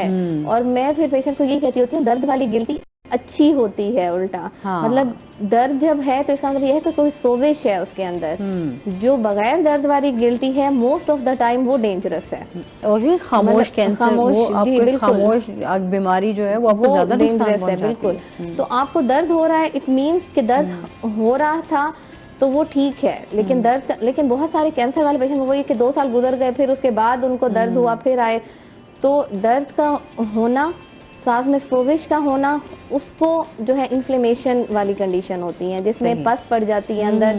कभी बातों का दूध पिलाने वाली माओं में जो है इन्फेक्शन हो जाता है, या वैसे ही कोई ट्रॉमा हुआ कोई, तो उसके बाद इन्फ्लेमेशन हो गई, सोजिश हो गई, तो वो सिर्फ एंटीबायोटिक से ट्रीट हो जाता है। या फिर बातों का एंटीबायोटिक से ना ट्रीट हो रहा हो तो उसको हल्का सा कट देके उसकी पस निकाल देते हैं और उसको वुंड को ओपन छोड़ देते हैं कि खुद ही हील कर जाता है। ये हो गई कि सोजिश वाली गिल्टियां हैं। दूसरी होती हैं बिनाइन, जो है तो ट्यूमर ही लेकिन बिनाइन है, बगैर जड़ों वाला है। ठीक है, उसमें ये होता है कि अगर बहुत छोटा साइज है, पेशेंट को नहीं कर रहा, अक्सर उसको छोड़ देते हैं कि आप कहते हैं इसको फॉलो अप पे रखें। अगर बहुत ज्यादा बढ़ना शुरू हो, आपको तंग करे, पेन करे, तो तब आप निकलवा लीजिएगा, नहीं तो आप उसको छेड़ने की जरूरत नहीं है इतना। लेकिन बहुत सारे पेशेंट जो है वो बहुत ज्यादा परेशान होते हैं, नहीं ये ठीक नहीं है, वो निकलवा लेते हैं। वो उनके पेशेंट के ऊपर भी है, तो वो निकलवा ले उसको, लेकिन चेक जरूर कराएं। सही। हमारे यहाँ बहुत सारे मरीज कहते हैं अब तो निकल गई, कि इवन कहते हैं कि डॉक्टर ने भी हमें नहीं बताया था कि इसको चेक कराना है, उसको प्रॉपर प्रिजर्व करना है।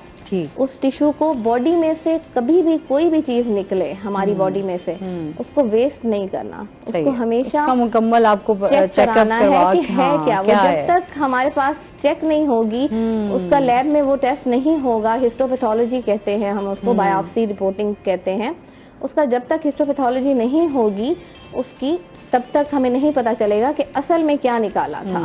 क्योंकि बहुत सारे पेशेंट ऐसे होते हैं, वो कहते हैं ये तो पस से निकली थी, तो इवन पस भी जो निकलती है उसका भी एग्जामिनेशन होना चाहिए, वरना उसी पस में ही बातों का जो आपके कैंसर वाले ही पेशेंट होते हैं, और साथ में वो पेन जब काज करना शुरू किया था, पहले तो वो कैंसर ही था जो 1-2 साल से आपके पास खामोश था, जब दर्द हुआ वो इन्फेक्शन हो गया, उसी के अंदर इन्फेक्शन हो गया। अब जब हमारे पास जब तक चेक नहीं करेंगे कि वो इन्फेक्शन प्लस ट्यूमर था, कैंसर था, या सिर्फ इन्फेक्शन था, तो उसको जब तक चेक नहीं कराएंगे तब तक नहीं पता चलेगा उसको। तो उसको लाजमी उसको चेक कराना जरूरी है, ताकि पता चल सके कौन सी किस्म की है। तीसरी, अच्छा, अभी रिसेंटली मेरी फ्रेंड है, एज उनकी 30 है, तो अभी उसको भी ये उनको भी थी, उनकी नानी अम्मा को भी थी, एक जैसे मौरूसी बीमारी जिसमें ये कैंसर जो है। अच्छा, उनके जिस तरह मदर थी उनका भी इस तरह सिस्ट आपकी ब्रेस्ट में महसूस हुई। अच्छा, वो इतनी पेन, कभी कभी पेन करती है, कभी कभी पेन नहीं करती। अभी खैर वो डॉक्टर से चेकअप भी उनका चल रहा है। यही कहते हैं यार देखो अभी मैरिड भी नहीं है, और समटाइम जो है वो अब बंदे को हम खुद भी डर जाते हैं यार, मतलब इतनी एज में अब इस तरह की गिल्टी महसूस होना, और फिर समझाओ आपकी मेडिसिन भी चल रही हैं, तो वो ये चेकिंग जरूरी है, उसको चेक करवाना, उसके प्रॉपर टेस्ट होना, कि अल्ट्रासाउंड कराएं, उसका FNAC होना है। अल्ट्रासाउंड उनका हुआ है, बट उसमें ये है कि अभी जो जिस तरह आप अगर सिस्ट आई है तो वही सिस्ट का फ्लूइड एस्पायरेट होना चाहिए, और फिर उसको चेक होना चाहिए कि वो फ्लूइड एक्चुअली में है क्या, असल में क्या है, कि वो अभी सिस्ट टाइप है, उसको मतलब अभी कैंसर का नाम नहीं दिया जा सकता, क्योंकि आपकी उनकी मदर को भी उनका पूरी फिर हिस्ट्री चल रही है।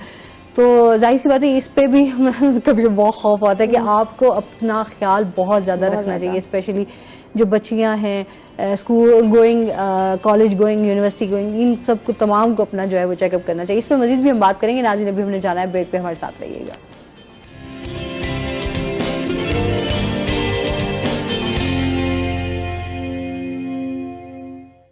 वेलकम बैक नाज़रीन, रोही 10 में एक बार फिर आपको खुश आमदीद कहते हैं। अच्छा, जहां हम ब्रेस्ट कैंसर की अवेयरनेस के हवाले से बात कर रहे हैं, साथ साथ जो है करार ये बताएं कि क्या सोचा हुआ है, क्या प्लान्स हैं, म्यूजिक के ऊपर ही काम करना है, इसी को आगे लेकर चलना है, या कुछ और गोल्स हैं?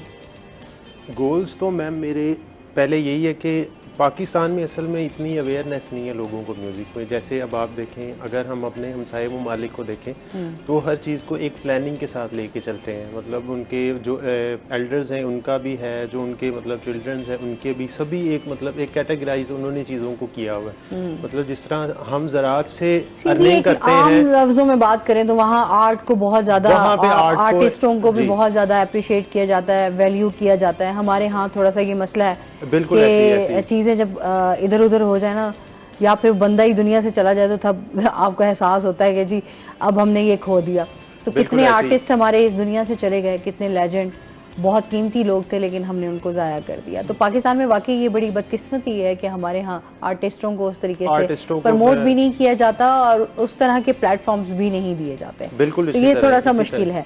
तो उस हवाले से आपको कोई अभी उस तरीके से एक्टिविटी जो है, आप भी थोड़े से मुझे लग रहा है मायूस नजर आ रहे हैं। मायूस बिल्कुल ऐसे ही है। हाँ। मैं इसीलिए तो मैं साथ अपनी जॉब वगैरह करता हूँ, स्टडी करता हूँ, और म्यूज़िक जो है वो मेरा पैशन है, तो इसको तो मैं मतलब कभी भी नहीं छोड़ सकता। बल्कि कुछ लोग तो मुझे कहते हैं यार ये तुम क्या करते रहते हो, इसको छोड़ दो। तो मैं कहता हूँ यार मैं तुझे तो छोड़ सकता हूँ, सही है। लेकिन मैं इसको नहीं छोड़ सकता। अच्छा जी, और इसके साथ साथ म्यूजिक भी साथ साथ चल रहा है, थोड़ी और बातें करते हैं।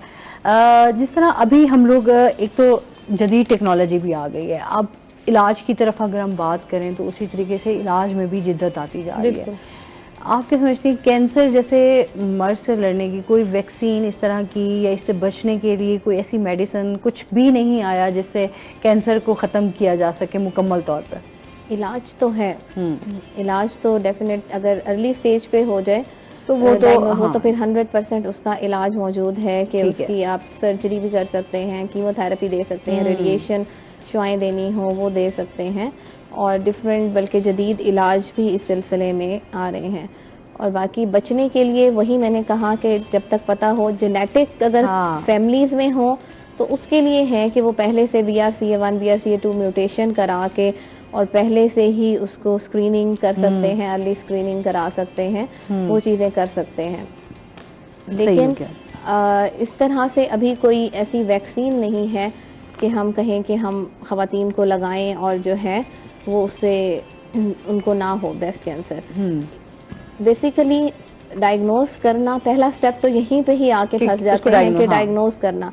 अब वो डायग्नोज भी हो गई तो फिर इलाज की तरफ उनको कहीं और ले जाते हैं, वही के दम करा लिया, या फिर दूसरे जो है ना सर्जरी नहीं करानी तो दूसरे गैर मुस्तनिद हकीमों या फिर किसी ऐसे जो है मौलिज जो है जो डिफरेंट जड़ी बूटियों से हाँ, लोग भी कहते हैं अच्छा यार इस तरह करेंगे तो इलाज कर लेंगे, वो फलानी ने हाँ। किया था, उसने किया था, वो हो गया।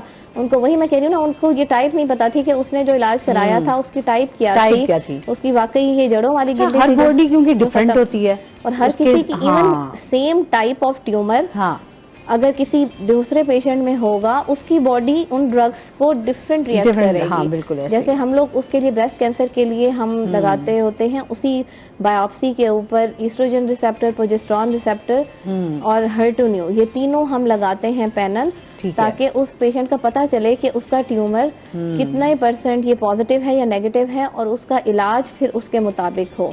सही। तो उसके मुताबिक अगर किसी पेशेंट का ER/PR पॉजिटिव होता है बट वो उतना अच्छा रिस्पांस नहीं करता जितना किसी और पेशेंट का करता है, बिल्कुल, क्योंकि उसकी बॉडी डिफरेंट है।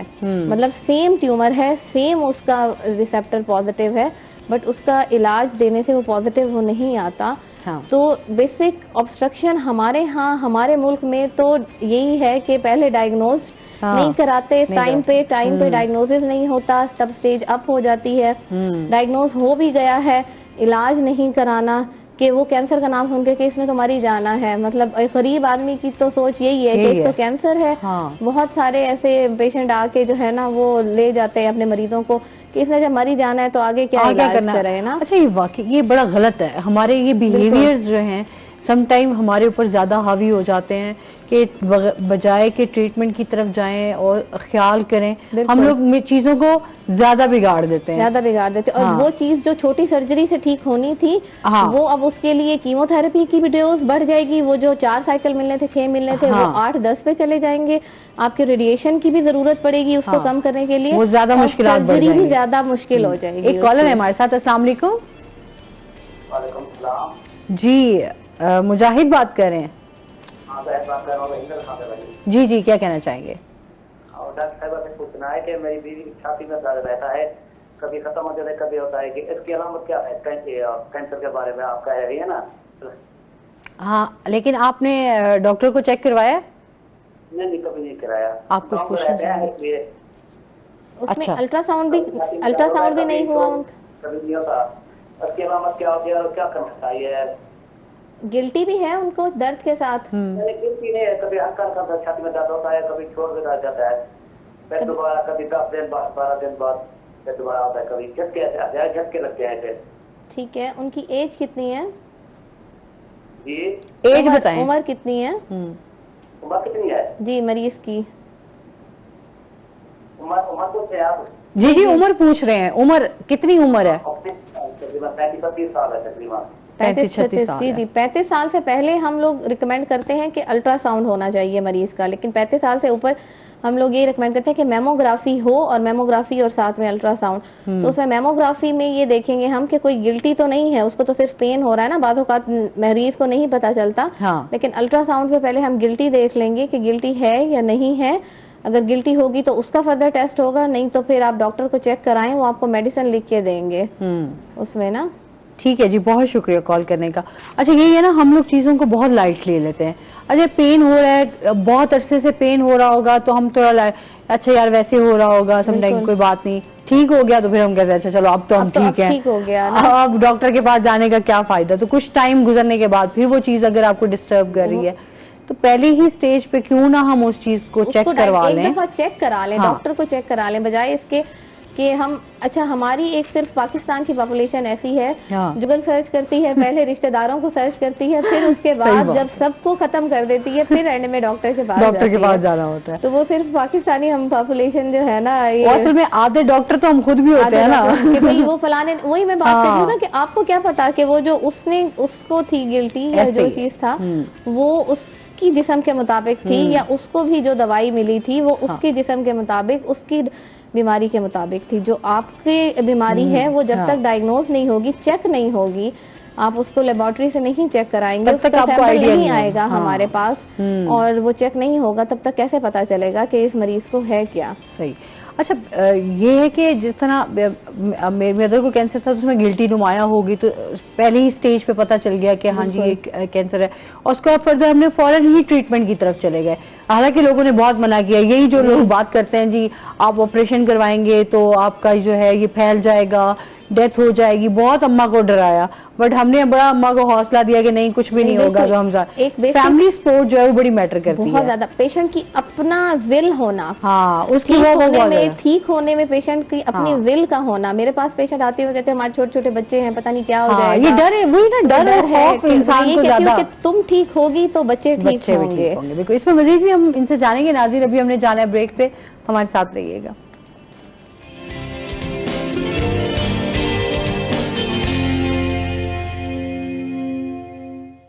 वेलकम बैक नाजरीन, और इसके साथ ही हमारे साथ गेस्ट भी मौजूद हैं। मोहसिन अली हमारे साथ मौजूद हैं। अस्सलाम वालेकुम, कैसे हैं आप? ठीक ठाक हैं?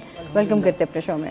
आपके बड़े भाई हैं? जी बड़े भाई हैं। अच्छा, आप दोनों भाई जो है मिलके म्यूजिक करते हैं? हम बेसिकली 3 भाई हैं और तीनों ही मिलके परफॉर्म करते हैं। अच्छा जी जी, यूट्यूब्स पे हमारे चैनल्स भी हैं, कपूर सन्स ऑफिशियल्स के नाम से। लोग हमें सर्च भी कर सकते हैं यूट्यूब पे, फेसबुक पे, इंस्टाग्राम पे। अच्छा, चलें आपसे सुनेंगे ताकि आपको पता चले कि दोनों भाई कैसा गाते हैं। एक को तो हम सुन ही रहे हैं साथ साथ। अच्छा, जिस तरह अभी ट्रीटमेंट की हम बात कर रहे थे, आप क्या समझते हैं इसमें क्या परहेज क्या करना चाहिए? अगर किसी को कैंसर हो गया है तो उसमें फिर क्या करना चाहिए? कैंसर किसी को हो गया, वही मैंने कहा कि पहले तो उसको इलाज ट्रीटमेंट तो जरूरी है। और ट्रीटमेंट ये नहीं कि एक साइकिल लगवा लिया, कि वो बहुत सारे पेशेंट ऐसे होते हैं वो ये कहते हैं कि हमने सिर्फ सर्जरी करा ली तो डॉक्टर ने कहा था कि वो तो निकल गया पूरा ना गिल्टी। तो उसका मुकम्मल इलाज कराना कि आपने आगे चेक कराया है, वो जो निकला है उसके मार्जिन्स नेगेटिव हैं, वो जो सर्जन ने निकाली है रिपोर्ट, बातों का वो निकल जाती है लेकिन उसकी जड़ें फिर भी पीछे रह जाती हैं। वो वही कि आपको लेबोरेटरी की रिपोर्ट ने बताया कि इसकी अभी जड़ें थोड़ी सी रहती हैं पीछे, तो या तो इतनी रहती होती हैं, फिर वो अल्ट्रासाउंड कराते हैं कि कितना रहता है, इतनी रहती हैं कि भाई दोबारा सर्जरी होनी चाहिए तो दोबारा सर्जरी करते हैं। सही। नहीं तो फिर रेडिएशन शुआएं वगैरह उसको देते हैं, प्लस कीमोथेरेपी जो इंजेक्शन हैं वो देते हाँ। हैं। अब उसमें भी मरीज एक इंजेक्शन लगवा लेता है और फिर वो जाहिर बात है इंजेक्शन उसके सख्त हैं या पेशेंट की असरात बॉडी उसके, जो हाँ। उसको वो ले सकती है असर, तो वो ये कहते हैं कि नहीं मैंने दूसरा नहीं लगवाना। अब फिर वो उसमें यही कि इलाज मुकम्मल नहीं कराते तो फिर जो है उसमें फिर चीज़ें कॉम्प्लिकेट हो जाती हैं और फिर यही होता है कि नहीं हमने इलाज जो कराया था और फिर जो है ना फिर भी हम ठीक नहीं हुए ना। फिर उनसे पूछा जाता है अच्छा इलाज कितना कराया था, क्या कराया था, तो जब तक पूरा इलाज नहीं कराते, इलाज को पूरा नहीं कराते तब तक हम उसको नहीं करते। और फिर परहेज आप वही कह रहे हैं कि उसमें फिर फॉलो अप पे रखना है। हाँ। आपने अच्छा मरीज ये को- ठीक है, हाँ, सर्जरी एक हो बार गई, सर्जरी हो अच्छा गई। चलो बस अब ठीक है, अब तो ठीक हो गए, अब आपने क्या हर हमने मरीज को हर 3 माह बाद शुरू में लेके जाना है, उसके सही टेस्ट है। करवाने हैं और कि भाई आपकी बॉडी में कहीं और तो खुदा ना खास्ता नमूदार नहीं हो रही, और वो डॉक्टर आपको बताता है कि आपका चेकअप करता है बज़ाहिर के पूरी बॉडी में कहीं उसको गिल्टी तो नहीं नज़र आ रही, या उसका अल्ट्रासाउंड कराता है या उसको कोई और रेलेवेंट टेस्ट नज़र आता है तो वो करा के उसमें हर 3 माह बाद पहले फिर 6 माह बाद वो कर देता है हाँ। मरीज को। और फिर अगर कहीं उसको लगता है कि वो बीच में ही उसको चेक करा के और फिर उसकी फर्दर जो है वो ट्रीटमेंट, ताकि वो भी टाइमली हो जाए। सही। अच्छा क्या मैसेज देना चाहेंगी आज के दिन के हवाले से, ब्रेस्ट कैंसर के आगाही के हवाले से? मैसेज सबके लिए यही है कि अपना इस चीज़ को छुपाएं नहीं। जो ब्रेस्ट कैंसर है हमने इसको ख़त्म करना है, हमने इसका इलाज कराना है। जाहिर बात है ख़त्म इसी तरह होगा कि पेशेंट हमारी जो पाकिस्तान में है हर 7 या 8 में से एक खातून को ब्रेस्ट कैंसर है, तो उसका इलाज करके उसको पहले डायग्नोज सही टाइम पे कराएंगे, ठीक है, और फिर उसका इलाज करवाएंगे ताकि हम इस कैंसर को जो है डिफीट कर सकें। और हमारा मैसेज यही है कि let's defeat breast cancer together, कि हम इकट्ठे वर्क मिलके, करेंगे, हाँ, मिलके सही। इसको हम अवेयरनेस जितनी हम लोगों में पहुंचा सकते हैं। मेरे पास जो पेशेंट आते हैं उनको ये कहती हूँ हाँ। कि ये एक सदका है, आप दूसरे सही है। लोगों तक पहुंचाएं। अच्छा जी, बहुत शुक्रिया आपका डॉक्टर साहिबा, आप हमारे साथ रही और हमें जितने भी हमारे नाज़रीन हैं, ख़वातीन हमें देख रही हैं, उन तक ये मैसेज भी पहुंच गया होगा कि वो अपना ख्याल किस तरह रखें। अच्छा हमारे पास जो है अवेयरनेस के हवाले से, ब्रेस्ट कैंसर के हवाले से थीम से रिलेटेड आज केक भी है, जो कि हम मेरे ख्याल में उसको डिफीट के लिए जो है वो हम इसकी केक भी कट करेंगे। आ जाए सादिया, आप काटो। आ जाए माइक, चलें आप बैठें, आ जाए आ जाए जी, माइक लगा रहने दे, आ जाए थोड़े से, आ जाए जी। और थैंक यू जी, बैठे आप। और इसी तरह हम मात दे सकते हैं ब्रेस्ट कैंसर को कि जब हम मिलकर अपनी जिम्मेदारियों को समझेंगे और अपना ख्याल रखेंगे। सेहत है तो सब कुछ है। और इसके साथ ही मोहसिन आपका भी बहुत शुक्रिया, आपका भी बहुत शुक्रिया, आप हमारे साथ रहे। जाते हुए आपसे एक आखिरी जो है वो गाना भी सुनेंगे। डॉक्टर साहब आपका भी again thank you so much. और इसके साथ ही नाज़रीन आज का शो यहीं पर खत्म हुआ। अपना बहुत सारा ख्याल रखिएगा, दुआओं में याद रखिएगा। इंशाल्लाह जिंदगी ने साथ दिया तो सुबह आपसे फिर मुलाकात होगी। अल्लाह हाफिज़।